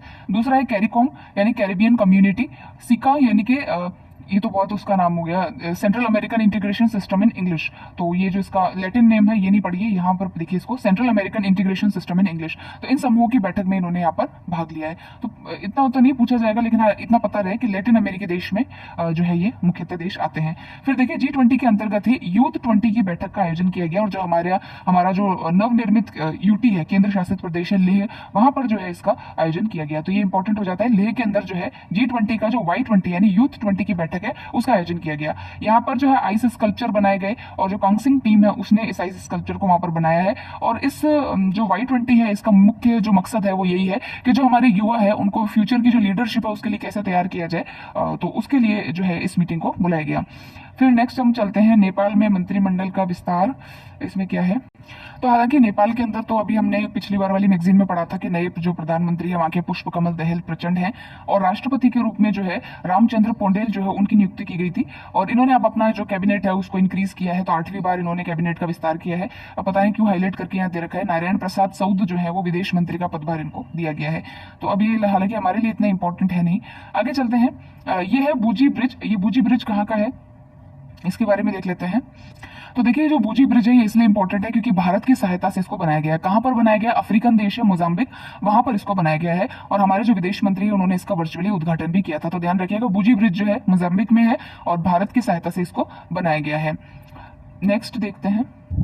अब देखिए नेक्स्ट जो है वो है MF हाइड्रा। अगर आप याद रख सकते हैं तो करिए, वरना इसको आप काट सकते हैं। MF हाइड्रा क्या है? तो ये विश्व की पहली तरल हाइड्रोजन, लिक्विड हाइड्रोजन आधारित फेरी है, नौका है, ठीक है, पानी में चलती है नौका। तो ये फेरी है और लिक्विड हाइड्रोजन पे चलने वाली पहली नौका है। और किसने बनाया है? नॉर्वे की एक कंपनी है उसने बनाया, और नॉर्वे की गवर्नमेंट ने जो है इसको अप्रूवल भी दे दिया है। तो विश्व की पहली है, इसलिए यहाँ पर शायद लिखा हुआ है।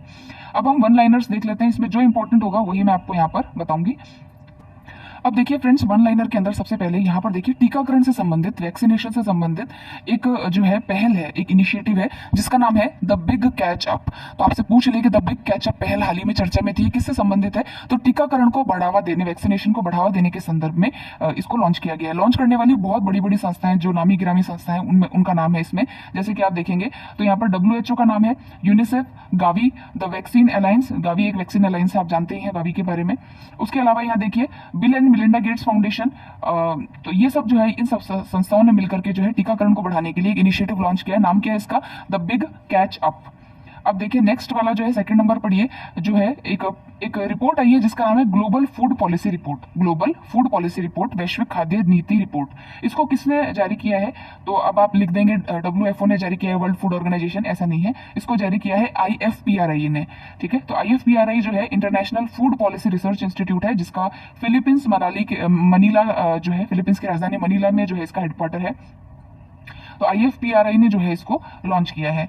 फिर देखिए नेक्स्ट है भारत और थाईलैंड जो है, उन्होंने अभी रक्षा वार्ता संपन्न की है, ठीक है। बैंकॉक के अंदर हमारी अभी 8वां संस्करण जो है हमारी रक्षा वार्ता का संपन्न हुआ है। देखिए रक्षा वार्ता, ध्यान रखिएगा, डिफेंस जो है वो कॉन्फ्रेंस यहाँ पर आयोजित की गई है। फिर हम चलेंगे नेक्स्ट, आप आइए यहाँ पर इन नामों को छोड़ते हुए, संयुक्त राष्ट्र जो है, हाँ, संयुक्त राष्ट्र में भारत की स्थायी प्रतिनिधि हैं एक, जिनका नाम हम पहले पढ़ चुके हैं, जिनका नाम है राजदूत रुचिरा कंबोज। इन्होंने किन देशों के स्थायी प्रतिनिधियों के साथ मिलकर के group of friends on science for action, group of friends on science for action की शुरुआत जो है वो की है? तो बेल्जियम और दक्षिण अफ्रीका के साथ में group of friends on science for action जो है, इस ग्रुप की जो शुरुआत है वो भारत के द्वारा की गई है। तो ये आपको ध्यान रखना है। फिर हमारे जो विदेश मंत्री हैं, उन्होंने जो पूर्वी अफ्रीकी महाद्वीप के कुछ देश है वहां पर आधिकारिक यात्रा की है। यात्रा अभी हमने पहले पढ़ी थी, लैटिन अमेरिका के देशों की भी की है, युगांडा की भी की है और मोजाम्बिक की भी की है। मोजाम्बिक में तो हमारा जो अभी हमने पीछे पढ़ा था, बूजी ब्रिज जो है वो वहां पर जो है उसको इनॉग्रेट किया गया है। फिर देखिए भारत में अभी जो है 2 दिवसीय यात्रा पर, भारत में 2 दिवसीय यात्रा पर दक्षिण कोरिया से, ठीक है, दक्षिण कोरिया से वहां के विदेश मंत्री आए थे। उनका नाम क्या है? तो पार्क जिन उनका नाम। ये पार्क जहां लगा रहता है ना, ये कोरियंस ही होते हैं। तो दक्षिण कोरिया से आएंगे, ऑब्वियसली है, नॉर्थ कोरिया से तो अपना इतना कुछ है नहीं। तो यहाँ पर जो है कोरिया गणराज्य से जो पार्क जिन है, वहाँ के विदेश मंत्री, उन्होंने भारत की यात्रा की थी। भूटान के एक नरेश है जो अभी भारत में 3 दिवसीय यात्रा पर आए थे। उनका नाम क्या था? तो उनका नाम है जिग्मे केसर नामयांग वांगचुक, ठीक है। फिर यहाँ पर देखिए किस अंतरराष्ट्रीय इन्वेस्टमेंट बैंक ने अबू धाबी में अपना पहला विदेशी कार्यालय खोला है? तो ये जो हमारा एशियन इंफ्रास्ट्रक्चर इन्वेस्टमेंट बैंक है, AIB है। पूछ लेंगे आपसे कि AIB ने अपना जो है अपना इन्वेस्टमेंट, जो AIB है उसने अपना पहला कार्यालय, विदेशी कार्यालय कहाँ पर खोला है? तो ये इसने अबू धाबी में खोला है। ये आपको याद रखना है, ये इंपॉर्टेंट है। फिर देखिए बांग्लादेश के जो वरिष्ठ नेता है, उन्होंने अभी राष्ट्रपति के रूप में शपथ ली है, वहां के 22वें राष्ट्रपति के रूप में शपथ ली है। उनका नाम क्या है? उनका नाम है मोहम्मद शहाबुद्दीन चुप्पू जो है वो इनका नाम है, ये ध्यान रखना है। फिर अभी देखिए कौन सा विश्व का ऐसा देश है जो नार्को स्टेट बन गया है? बहुत ज्यादा वहां पर जो है इस प्रकार का आयात किया जा रहा है। तो सीरिया जो है, आपको पता है सीरिया, यमन और ये जो कुछ देश हैं, ये काफी एक तरीके से बर्बाद देश हो चुके हैं। तो सीरिया जो है वहां पर भी नार्को स्टेट जो है वो बन गया है। फिर यहाँ पर देखिए कि पश्चिमी अफ्रीका देश घाना यूनिवर्सिटी ऑफ ऑक्सफोर्ड के वैज्ञानिकों द्वारा विकसित एक उच्च दक्षता वाला मलेरिया का टीका मंजूर करने वाली विश्व का पहला देश बना है। इस टीके का नाम क्या है? तो जो घाना है, घाना यूनिवर्सिटी है, घाना जो देश है, अफ्रीका का देश है, इसने पहला मलेरिया का टीका मंजूर किया। उसका नाम क्या है? उसका नाम है R21 matrix M, R21 matrix M इसका नाम है, ये आपको ध्यान रखना है। फिर देखिए अमेरिका का ऐसा कौन सा राज्य है जो हिंदू फोबिया और हिंदू धर्म के विरोधियों की निंदा करने का एक प्रस्ताव पारित करने वाला पहला राज्य बन गया? तो ये है जॉर्जिया। हमारे स्टूडेंट्स काफी पढ़ते हैं जॉर्जिया में, तो ये हो गया। फिर देखिए किस खाड़ी देश की कैबिनेट ने SCO यानी शंघाई सहयोग संगठन में शामिल होने के फैसले को मंजूरी दी है? तो SCO के अंदर भारत तो शामिल है ही, पाकिस्तान भी उसका सदस्य है। अब सऊदी अरेबिया जो खाड़ी देश है वो भी जो है इसके अंदर शामिल होगा। तो फ्रेंड्स शक्ति अभियान, तो जल शक्ति अभियान तो अभी का नहीं है, ये तो बहुत पुराना है। कितना पुराना है? तो 2019 में इसको जो है स्टार्ट किया गया था, लॉन्च किया गया था। और इसमें यही था कि जो हमारा भूजल स्तर गिर रहा है, जो हमारे पानी के स्रोत कम हो रहे हैं, उनको कैसे संचय किया जाए, कैसे जो है लोगों में जागरूकता बढ़ाई जाए। जैसे आप देखिए स्वच्छ भारत अभियान है, तो स्वच्छ भारत अभियान एज इन लोगों के अंदर स्वच्छता की जो सोच है उसको डेवलप करना है, इसीलिए मार्केटिंग पे इतना ज्यादा खर्चा किया जा रहा है। प्रधानमंत्री खुद उसको जो है एक एम्बेसडर के रूप में प्रमोट कर रहे हैं। तो उसी तरीके से जो जल शक्ति अभियान है उसका भी यही है कि लोगों के अंदर जो है जल संचय की जो जो हैबिट है वो डेवलप की जाए, और जो हमारे जल स्रोत हैं उनका कैसे हम जो है मैक्सिमम यूटिलाइजेशन करें, और उनको जो है क्या कहते हैं आगे जो सस्टेनेबिलिटी है उसकी जो उसको जो है हम बरकरार रख सकें। तो 2019 में इसी मंतव्य से जल शक्ति अभियान स्टार्ट किया गया था। और अगर हम बात करें 2020 की, तो 2020 में कैच द रेन का मतलब क्या है, जो वर्षा जल है उसका संरक्षण करने के लिए इस प्रोग्राम को, कैच द रेन प्रोग्राम को लॉन्च किया गया था। और इन दोनों को ही जो है 2019 2020 और उसके बाद में 2021 और 22 के अंदर जो है इन दोनों प्रोग्राम्स को अखिल भारतीय स्तर पर जो है काफी ज्यादा प्रमोट किया गया था। तो देखिए 2019 से स्टार्ट किया, 20 में कैच द रेन लेकर के आए, 21 और 22 में इनको अखिल भारतीय स्तर पर लॉन्च किया। अब 2023 चल रहा है, तो 2023 में इसकी एक समीक्षा बैठक की गई है। समीक्षा यानी कि रिव्यू किया गया कि भाई ये कैसे प्रोग्राम कार्य कर रहा है, क्या इसमें हम और चेंजेस करें, कैसे इसको और ज्यादा जो है हम अच्छा बनाएं। तो यहाँ देखिए कि ये जो प्रोग्राम था जल शक्ति अभियान कैच द रेन, इसके अंतर्गत जल जीवन मिशन ने 150 जल संकटग्रस्त जिलों की जो है वो पहचान की है। ठीक है, कि इतने जिले जो हैं जल संकटग्रस्त हैं और इनको कैसे हम जो है वो रिवाइव करें। और अभी इसके अंदर इन्होंने जो बात की है वो हम देख लेते हैं कि 2023 के लिए इन्होंने कहा है कि हम किस थीम पे काम करेंगे। पीने के पानी के लिए स्रोत स्थिरता, जो सोर्स होता है उसकी स्थिरता, source sustainability for drinking water, इस पे हम कार्य करेंगे। और इसके लिए हम क्या करेंगे कि जल संरक्षण और वर्षा जल संचयन करेंगे, सभी जल निकायों की गणना करेंगे, उसकी भू टैगिंग करेंगे और उसकी सूची बनाएंगे। इसके आधार पर जल का संरक्षण करेंगे और वैज्ञानिक योजनाएं जो है वो जो साइंटिफिक प्लान्स है वो तैयार करेंगे। सभी जिलों में जल शक्ति केंद्रों की स्थापना करेंगे, सघन वनीकरण करेंगे, क्योंकि वन जहां पर होते हैं वहां पर जो है सॉइल कंजर्वेशन भी होता है और प्लस जो है वाटर का जो लेवल है वो भी जो है वो स्थिर रहता है। फिर है जागरूकता पैदा करेंगे लोगों के अंदर। तो ये सब जो कार्य है वो इस बार के 2023 के जो बैठक है वो इन्होंने कही है। अच्छा, एक और अभियान इन्होंने यहाँ पर स्टार्ट किया जिसका नाम है आम पोखरी अभियान।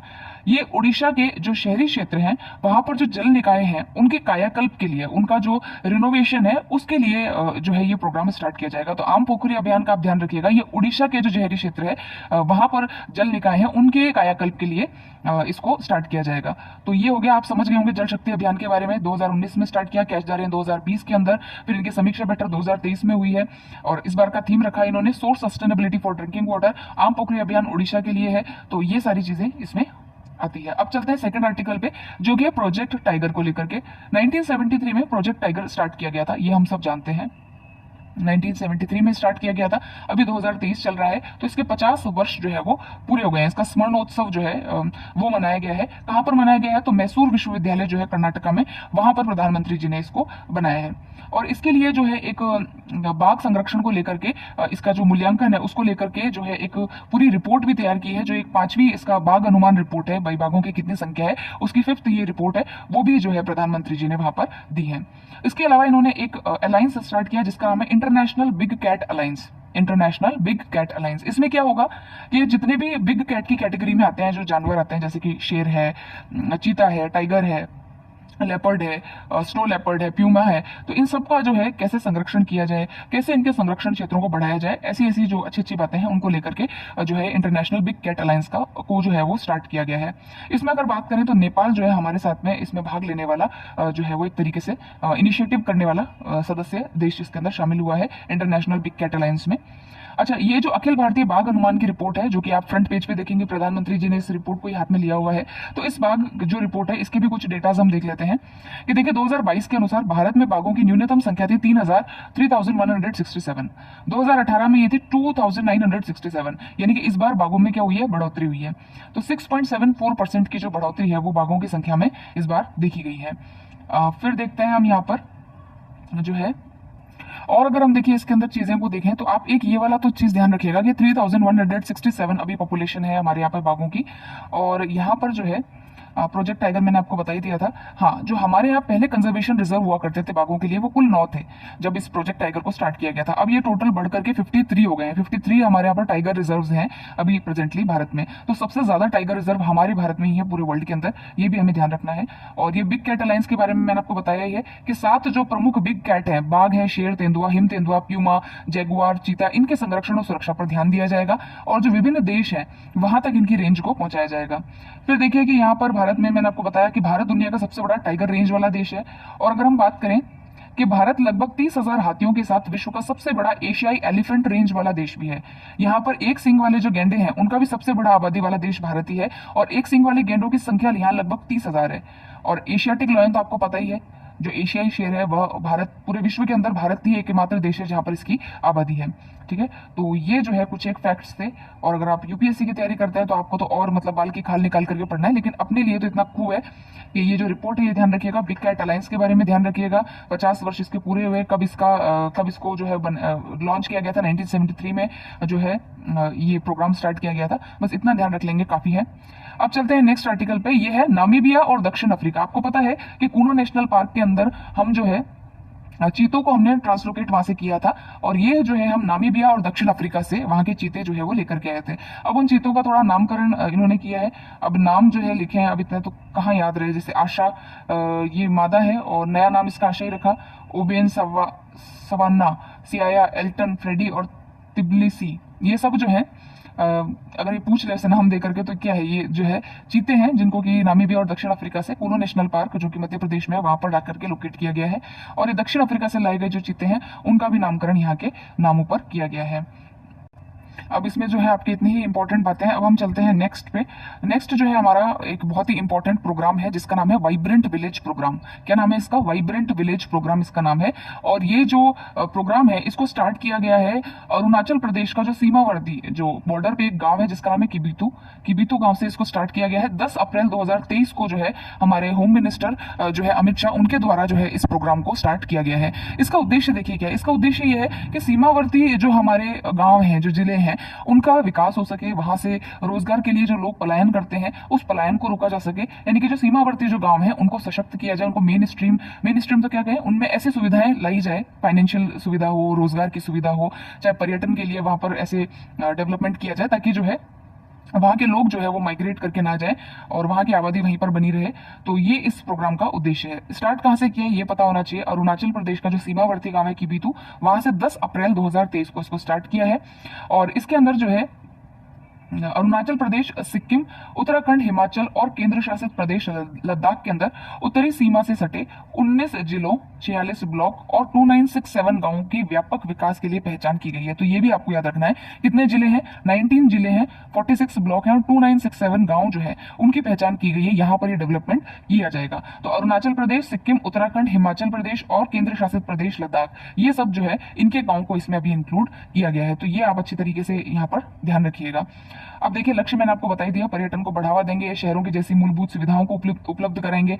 5 साल का टारगेट रखा है कि 5 साल के अंदर हम ये चीजें यहाँ पर डेवलप कर देंगे ताकि गांव वालों को यहाँ से जो है मूव करने की जो है वो ना करना पड़े। तो याद रखिएगा, वाइब्रेंट विलेज प्रोग्राम कहां से स्टार्ट किया? अरुणाचल प्रदेश से, सीमावर्ती गांव जो है वहां का किबितू, वहां से 10 अप्रैल 2023 को स्टार्ट किया है। 19 जिले, 46 ब्लॉक और 2967 गांवों के अंदर गांव की पहचान की गई है। अरुणाचल प्रदेश, सिक्किम, उत्तराखंड, हिमाचल और लद्दाख जो है यहाँ के जो सीमावर्ती गांव है इनको यहाँ पर डेवलपमेंट किया जाएगा। नेक्स्ट आर्टिकल पे चलते हैं। यह है असम से रिलेटेड। वहां पर बहुत सारी जो योजनाएं हैं उनका शिलान्यास किया गया है नरेंद्र मोदी जी के द्वारा। देखते हैं क्या क्या योजनाएं हैं। तो देखिए फ्रेंड्स, असम के अंदर अभी, वैसे असम काफी चर्चा में था। आप देखिए कि राजस्थान के जो गुलाबचंद कटारिया है वो अभी रिसेंटली वहां पर गवर्नर बनाए गए हैं। ठीक है, तो ये चर्चा में 31वें गवर्नर बने हैं। वहां के चीफ मिनिस्टर कौन है? तो हेमंत बिस्वा है। और क्या बातें हैं असम को लेकर के? तो यहाँ देखिए अभी जो है 10,000 करोड़ की जो योजनाएं हैं उनका शिलान्यास हमारे प्रधानमंत्री जी ने असम में किया है। तो यहाँ जो योजना है, यहाँ पर देखिए एक 500 टीपीडी मेंथनॉल प्लांट जो है उसका उद्घाटन किया गया है। कुछ रेलवे स्टेशन जो है उनको भी समर्पित किया है। अभी आपको याद नहीं रखना कितने रेलवेज बनाई है ये वो, तो ये कुछ स्पेसिफिक था कि 500 टीपीडी मेंथनॉल प्लांट जो है ये कहाँ पर स्टार्ट किया गया है? तो ये आपके असम में स्टार्ट किया गया है। उसके अलावा असम के अंदर एक प्रोग्राम है, एक अभियान है जिसका नाम है आपके द्वार आयुष्मान। आपके द्वार आयुष्मान, यहाँ पर देखिए इस अभियान की शुरुआत भी असम से की गई है। तो वहां पर उन्होंने सबसे पहले तो आयुष्मान भारत प्रधानमंत्री जन आरोग्य योजना के कार्ड वितरित किया और जो आपके द्वारा आयुष्मान अभियान है उसको भी असम से स्टार्ट किया है। उसके अलावा देखिए कि जो गुवाहाटी उच्च न्यायालय है, हाईकोर्ट है वहां का, उच्च न्यायालय कह रही हूँ, हाँ, गुवाहाटी का जो हाईकोर्ट है उसका प्लेटिनम जुबली समारोह है। अगर हम बात करें गुवाहाटी उच्च न्यायालय की, तो 1948 में जब इसको बनाया गया था तब तो नॉर्थ ईस्ट के जितने भी आपके जो है राज्य हैं, जैसे नागालैंड, असम, मेघालय, मिजोरम, त्रिपुरा, इन सबका ही ज्यूरिसडिक्शन गुवाहाटी न्यायालय के अंतर्गत आता था। लेकिन अब जो है, अब इसके अंतर्गत जो है कौन कौन से इसका जो जुरिस्डिक्शन है वो मैं आपको बता देती हूँ। क्षेत्राधिकार क्या है गुवाहाटी उच्च न्यायालय का, तो ये अगर आप याद करें तो अनम से आप याद कर सकते हैं।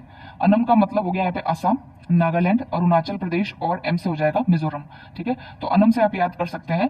तो असम, नागालैंड, अरुणाचल प्रदेश और मिजोरम। अब इसका जुरिस्डिक्शन जो है गुवाहाटी उच्च न्यायालय का वो इन्हीं 4 राज्यों के अंदर सीमित है। और ये जो असम का जो गुवाहाटी है वहां पर तो इसका मेन पीठ है हाई कोर्ट की।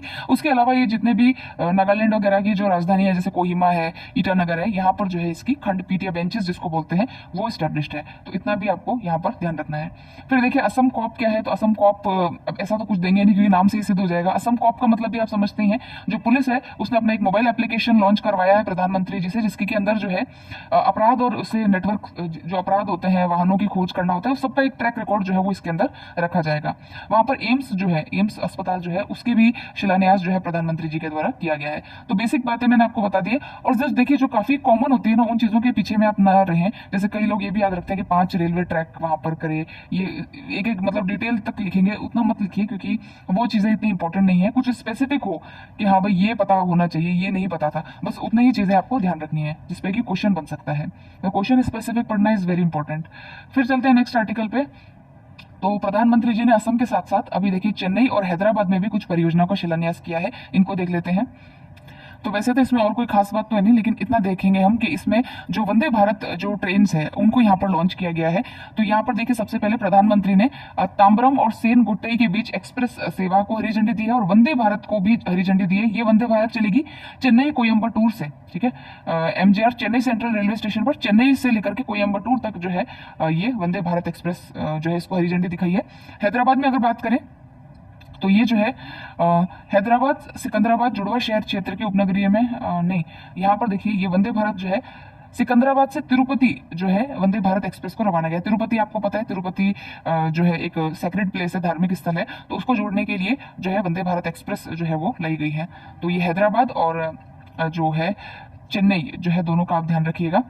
अप्रैल 2023 में कौन कौन से देखिए वंदे भारत एक्सप्रेस कहाँ कहाँ स्टार्ट की गई है, तो ये आप यहाँ पर देख सकते हैं। जैसे नई दिल्ली में 2 है, नई दिल्ली वाराणसी, और नई दिल्ली से श्री माता वैष्णो देवी कटरा तक जो है वो लॉन्च किया 2019 में।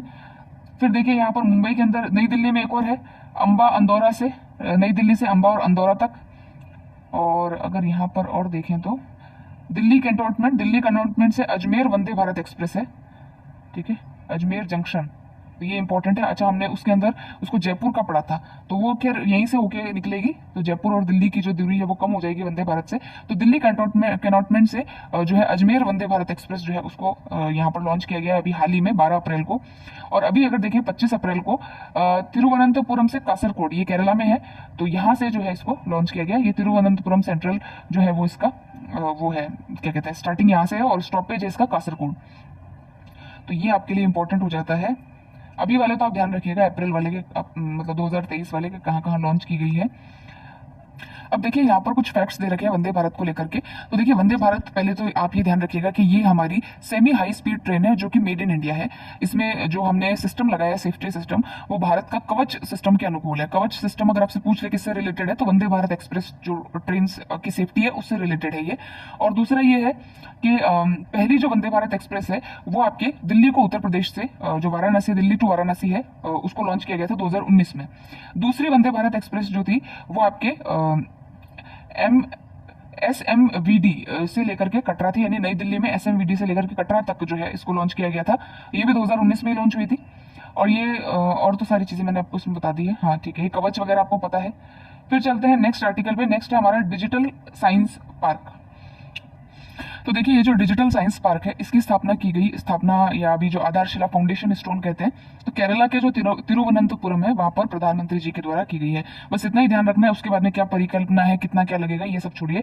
जो AI है उसका मतलब आर्टिफिशियल इंटेलिजेंस है, उसको यूज करके यहाँ पर जो है इसको विकसित किया जाएगा। इतनी सारी चीजें आपको ध्यान रखनी है। डिजिटल साइंस पार्क कहाँ पर स्टैब्लिश किया गया है, ये ध्यान रखना है, केरला के तिरुवनंतपुरम में किया गया है। अब चलते हैं नेक्स्ट जो है जो राष्ट्रपति है उन्होंने सुखोई 30 MKI का जो विमान है उसके अंदर उड़ान भरी है। तो इसके बारे में हम कुछ फैक्ट्स देख लेते हैं। ज्यादा कुछ विशेष बात तो देखिए इसके अंदर है नहीं, जैसे कि सुखोई 30 जो है एक रशियन कंपनी के द्वारा इसको विकसित किया गया है और इसका निर्माण लाइसेंस जो है जो हिंदुस्तान एरोनॉटिक्स लिमिटेड है उसको दिया गया है। और राष्ट्रपति की अगर बात करें तो ये लड़ाकू विमान उड़ाने वाली ये दूसरी राष्ट्रपति हैं। पहले इससे पहले जो एपीजे अब्दुल कलाम है उन्होंने इसको जो है उड़ाया था। उसके अलावा जो है जो ये तो फाइटर जेट है, उसके अलावा जो युद्धक विमान में उड़ान भरने वाले देश की चौथी राष्ट्रपति है। इससे पहले प्रतिभा पाटिल है, रामनाथ कोविंद है, ये भी जो है इसमें उड़ान भर चुके हैं। तो बस ये फैक्ट है और कोई विशेष फैक्ट इसके अंदर है नहीं, तो इसको आप यहाँ पर इतना ही पढ़िए। फिर देखिए आम आदमी पार्टी जो है, आम आदमी पार्टी जो आप है, इसको अभी राष्ट्रीय दल का दर्जा दिया गया है। तो 2012 के अंदर ये पार्टी स्टैब्लिश हुई थी, 11 साल हो गए हैं इस पार्टी को, और अरविंद केजरीवाल की ये पार्टी है। और अगर हम देखें अभी तो राष्ट्रीय दल का जो दर्जा है, नेशनल पार्टी का जो दर्जा है, वो कई पार्टीज का भी खत्म कर दिया गया है। जैसे कि खत्म कैसे हो, ऑटोमेटिकली अभी हम नॉर्म्स पढ़ेंगे तो आपको पता चल जाएगा। जैसे कि देखिए यहाँ पर शरद पवार की जो पार्टी है, राष्ट्रीय कांग्रेस पार्टी, उसका टीएमसी जो है ममता बनर्जी की, फिर है कम्युनिस्ट, भारतीय कम्युनिस्ट पार्टी सीपीआई, इन सबका दर्जा वापस ले लिया गया है। और ये दर्जा देता और वापस कौन लेता है, तो निर्वाचन आयोग जो इलेक्शन कमीशन है, वो इनका जो इलेक्शन के ऊपर जो परफॉर्मेंस होता है उसके आधार पर ये इनको दिया या लिया जाता है।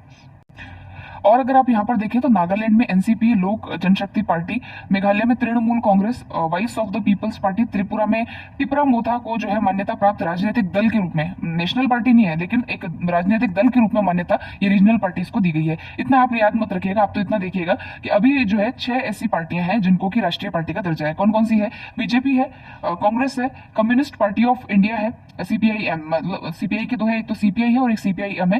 तो ये सीपीआई-एम जो है इसको यहाँ पर राष्ट्रीय पार्टी का दर्जा है। फिर जो ममता नहीं क्या कहते हैं इनका, मायावती की पार्टी है, बहुजन समाजवादी पार्टी, उसको भी नेशनल पार्टी का दर्जा है। फिर है नेशनल पीपल्स पार्टी है, इनको एक इस पार्टी को भी है, और एक आम आदमी पार्टी। तो ऐसे करके 6 पार्टीज हैं जिनको की नेशनल पार्टी का दर्जा दिया गया है। तो ये नाम आपको, रिसेंट जो डेटा है ये आपको पता होना चाहिए। फिर देखिए अब क्या अर्हताएं हैं, क्या एलिजिबिलिटी है नेशनल पार्टी बनने के लिए। तो देखिए इसमें जो भी ये 3 दे रखी है अर्हताएं, इसको आपको ऑप्शन में देखना है, मतलब इन तीनों में से जो भी एक शर्त पूरी होती है उस आधार पर नेशनल पार्टी बनाई जा सकती है। जैसे कि यहाँ देखिए, यदि कोई दल, कोई भी पॉलिटिकल पार्टी 4 राज्यों के अंदर अगर उसको क्षेत्रीय दल का दर्जा प्राप्त है, मतलब वहां पर एक रिकॉग्नाइज्ड पार्टी अगर वो है, तो उसको जो है राष्ट्रीय पार्टी का दर्जा दिया जा सकता है। या फिर यदि कोई दल 3 राज्यों को मिलाकर के लोकसभा के 3% 3% अगर सीट उसको मिलती है, जीतता है, तो उसको ये दर्जा प्राप्त हो सकता है। यदि कोई पार्टी 4 लोकसभा सीटों के अलावा लोकसभा चुनाव या विधानसभा चुनाव में 4 राज्यों में 6% वोट अगर हासिल करती है, तो भी उसको ये दर्जा जो है वो दिया जा सकता है। यानी कि यदि कोई पार्टी उपयुक्त तीनों शर्तों में से किसी एक शर्त को पूरा करती है तो उसको नेशनल पार्टी का दर्जा दिया जा सकता है। अब ये जो है आपको पॉलिटी का मैटर है, ये पॉलिटी के अंदर आपने इसको पढ़ लिया होगा, और अगर आप चाहें तो इसकी अर्हताएं यहाँ से आप याद कर सकते हैं। अब चलते हैं नेक्स्ट हमारे आर्टिकल पे, जो कि है केंद्र सरकार ने राष्ट्रीय अंतरिक्ष नीति, जो हमारी स्पेस पॉलिसी है, उसको भी मंजूरी दी है। तो ये इंपॉर्टेंट है, इसको हम पढ़ेंगे कि इसमें क्या क्या निहितार्थ हैं इसके। अब देखिए इसकी क्या क्या महत्वपूर्ण बातें हैं कि इस नीति पे क्या क्या बातें की गई है। तो देखिए सबसे पहली चीज तो यह है कि जो अंतरिक्ष का जो क्षेत्र है वो काफी बढ़ रहा है, उसका कमर्शियलाइजेशन, वाणिज्यिकरण किया जाना चाहिए, क्योंकि इसरो की उपलब्धियां कम नहीं है, काफी ज्यादा उपलब्धियां। हम आगे जब अंतरिक्ष वाला पोर्शन पढ़ेंगे तब हम देखेंगे उसको। और तो अब देखिए अंतरिक्ष क्षेत्र में अगर कोई स्टार्टअप आना चाहता है, कोई निजी उद्योग, अगर कोई प्राइवेट सेक्टर का कोई जो व्यक्ति है अगर उसके अंदर कोई निवेश करना चाहता है, तो उन सबको कैसे बढ़ावा दिया जाए उसको लेकर के जो है वो नीतियां स्पष्ट की गई है। तो देखिए यहाँ पर इन्होंने कहा है कि हम जो है इसरो और निजी क्षेत्र की संस्थाएं जैसे संगठनों की भूमिका और जिम्मेदारियों को निर्धारित करने के लिए हमने इसको नीति को बनाया है। इस नीति के तहत निजी क्षेत्र की जो कंपनियां हैं अब रॉकेट, सैटेलाइट्स, प्रक्षेपण यान बनाने, डेटा संग्रह करने और प्रसार करने में सक्षम होंगी। निजी क्षेत्र को एंड टू एंड अंतरिक्ष गतिविधियों तक पहुंच प्राप्त होगी। ठीक है। और अंतरिक्ष विभाग के तहत सार्वजनिक क्षेत्र का जो उपक्रम है एनएसआईएल, इसके द्वारा अंतरिक्ष क्षेत्र से संबंधित रणनीतिक गतिविधियों को अंजाम दिया जाएगा, जो मांग संचालित यानी डिमांड मोड पर जो है वो कार्य करेंगे। अब अगर इन एनएसआईएल और इन स्पेस के बारे में मैं अगर आपको कुछ बताऊं, तो एनएसआईएल जो है इसको बनाया गया था 6 मार्च 2019 को, और ये कंपनी अधिनियम के तहत रजिस्टर्ड है। ये एक सार्वजनिक उपक्रम है, इसरो की एक वाणिज्यिक शाखा है, कॉमर्शियलाइज्ड शाखा है। और इसका उद्देश्य क्या है कि जो अंतरिक्ष का जो क्षेत्र है उसके अंदर निजी क्षेत्र की भागीदारी को हम किस प्रकार से बढ़ाएं, ये एनएसआईएल का उद्देश्य है। और अगर इन स्पेस की बात करें तो ये एक तरीके से सिंगल विंडो प्रोवाइड करवाता है। भारत सरकार का जो अंतरिक्ष विभाग है उसमें एक सिंगल विंडो प्रोवाइड कराने का कार्य जो है वो इन स्पेस करता है। अच्छा, अभी ये जो नीति जारी की गई थी इसका देखिए मेन क्रक्स तो यही है कि हम कैसे प्राइवेट सेक्टर जो है उसको बढ़ावा दें, यही इसका उद्देश्य है। बस आप ये ध्यान रखिएगा कि ये नीति कब लॉन्च हुई, तो अभी 2023 में जो है 6 अप्रैल को इस नीति को मंजूरी दी गई है। इसके साथ ही यहाँ पर एक जो है ये भी पुरानी बात है वैसे, लेकिन अभी इन्होंने कैबिनेट ने जो है महाराष्ट्र का जो हिंगोली नामक क्षेत्र है वहां पर लीगो की स्थापना को मंजूरी दी है। ये लीगो क्या है? लीगो का फुल फॉर्म है लेजर इंफेरोमीटर ग्रेविटेशनल वेव ऑब्जर्वेटरी, यानी कि एक भौतिकी में जो हम ग्रेविटेशनल वेव्स पढ़ते हैं, फिजिक्स के अंदर ग्रेविटेशनल वेव्स जो पढ़ते हैं जो ब्रह्मांड के अंदर हैं, उनका पता लगाने के लिए, उनको ट्रैक करने के लिए इस लेबोरेटरी की स्थापना हिंगोली के अंदर की जाएगी। तो इसको भी जो है मंजूरी यहाँ पर दी गई है। तो ये था ऑल अबाउट के इसमें जो है जो हमारी स्पेस नीति है उस सब के बारे में। अब हम चलते हैं हमारे नेक्स्ट आर्टिकल के ऊपर। तो यहाँ पर शॉर्ट न्यूज में देखिए कि जो केंद्रीय वन और पर्यावरण मंत्री है उन्होंने दिल्ली का जो राष्ट्रीय उद्यान है, प्राणी उद्यान है, वहां पर सफेद बाघ और बाघिन जो है उसको वहां पर जो है रखा गया है। तो उसका नाम अवनी और व्योम रखा गया है। तो इस पे तो कोई क्वेश्चन मुझे नहीं लगता गया आएगा, शावकों के नाम है ये। G20 पार्क क्या है? तो देखिए आपको पता है G20 की बैठकें अभी यहाँ पर की गई है, भारत के अंदर आयोजित हो रही है, नवंबर तक ये चलेंगी। तो G20 पार्क एक बनाया जाएगा जहां पर जो वेस्ट मटेरियल होता है उससे हर एक देश जो हमारे यहाँ पार्टिसिपेट कर रहा है उसके वहां का जो नेशनल एनिमल है उसको बना करके वहां पर प्रेजेंट किया जाएगा। तो ये पार्क कहाँ बनेगा? नई दिल्ली के अंदर बनाया जा रहा है। और इसमें जो वेस्ट मटेरियल है उससे जो है हम यहाँ पर मूर्तियां बनाएंगे, जैसे कि यहाँ पर देखिए जो भारतीय मोर है, अमेरिकी बाइसन है, ब्राजीलियाई जैगुआर है, इन सबको जो है हम वहां पर जो है वो बनाएंगे। फिर देखिए कि जो प्रधानमंत्री की मन की बात प्रोग्राम आता है रेडियो के ऊपर, उसके 100 एपिसोड पूरे हुए हैं और उसके उपलक्ष्य के अंदर 100 रुपए का सिक्का जो है वो जारी किया गया है। इस पे सत्यमेव जयते लिखा है और इंग्लिश के अंदर भारत जो है वो लिखा गया है। अशोक स्तंभ जो है वो भी इस पे बनाया गया है। तो 100 रुपए का सिक्का जारी किया गया। नेक्स्ट देखते हैं जो राष्ट्रपति निवास है मशोबरा में, उसका इनॉग्रेशन किया गया है। राष्ट्रपति का निवास देखिए एक तो दिल्ली के अंदर है और दूसरा जो होता है जो गर्मियों के अंदर जो है राष्ट्रपति हिमाचल प्रदेश जो है वहां पर निवास करते हैं। तो वहां पर मशोबरा के अंदर जो है एक गार्डन जो है ट्यूलिप गार्डन, उसका उद्घाटन किया गया है। तो सर्दियों के अंदर और गर्मियों के अंदर निवास स्थान चेंज हो जाते हैं राष्ट्रपति के। फिर देखिए रामकृष्ण मठ जो है उसकी स्थापना की गई तमिलनाडु में। तो वहां पर 125वीं वर्षगांठ उसकी स्थापना नहीं की गई, उसकी 125वीं वर्षगांठ पर प्रधानमंत्री जी ने वहां पर जो है वो सम्मिलित हुए हैं। उसमें इतना भी इंपॉर्टेंट नहीं है, उसको आप छोड़ सकते हैं। फिर देखिए पीड़ा कुनफुर सुरंग, ये सुरंग कहां पर निर्मित की गई है? तो ये जो सुरंग है आपके जम्मू कश्मीर का जो रामबन है वहां पर इस सुरंग को बनाया गया है। तो वहां तो जो रामबन में जो भीड़ भाड़ वाला जो दुर्घटना संभावित इलाका है उससे बचने के लिए इस सुरंग का निर्माण किया गया है। उसके अंदर ये सुरंग बनेगी, 2 फेजेस में बनेगी। तो पहली सुरंग जो है वो बन चुकी है। तो नाम ध्यान रखिएगा पीड़ा कुनफुर सुरंग, और ये कहां पर है? जम्मू कश्मीर में इसका निर्माण किया गया है। फिर देखिए संविधान का डोगरी संस्करण जो है वो भी निकाला गया है हाल ही में, और जो हमारे केंद्रीय कानून मंत्री है किरण रिजिजू, उन्होंने जो है इसको इस संस्करण को जो है वो प्रकाशित भी किया है। तो ये डोगरी भाषा कहाँ की है ये आपको पता होना चाहिए। डोगरी भाषा जो है ये आपके जम्मू कश्मीर की भाषा है, वहां की स्थानीय लोकल लैंग्वेज है और इसको हमारी 8वीं अनुसूची के अंदर भी शामिल किया गया था 2003 के अंदर। ठीक है, तो इतना आपको ध्यान रखना है। फिर देखिए एक प्रधानमंत्री जी ने देवका सी फ्रंट जो है उसको राष्ट्र को समर्पित किया। ये देवका सी फ्रंट कहाँ पर है? तो ये आपका जो है दमन के अंदर है। तो दमन में नमोपथ और देवका सी फ्रंट जो है राष्ट्रों को समर्पित किया गया है। सी फ्रंट का मतलब ये है कि जो तटीय सैरगाह होता है, मतलब जो कोस्टल एरिया होता है वहां पर सैर करने के लिए जो जगह बनाई जाती है उसको सी फ्रंट कहते हैं। तो इसको विकसित किया गया और इसको जो है अभी राष्ट्र को समर्पित किया गया है। So friends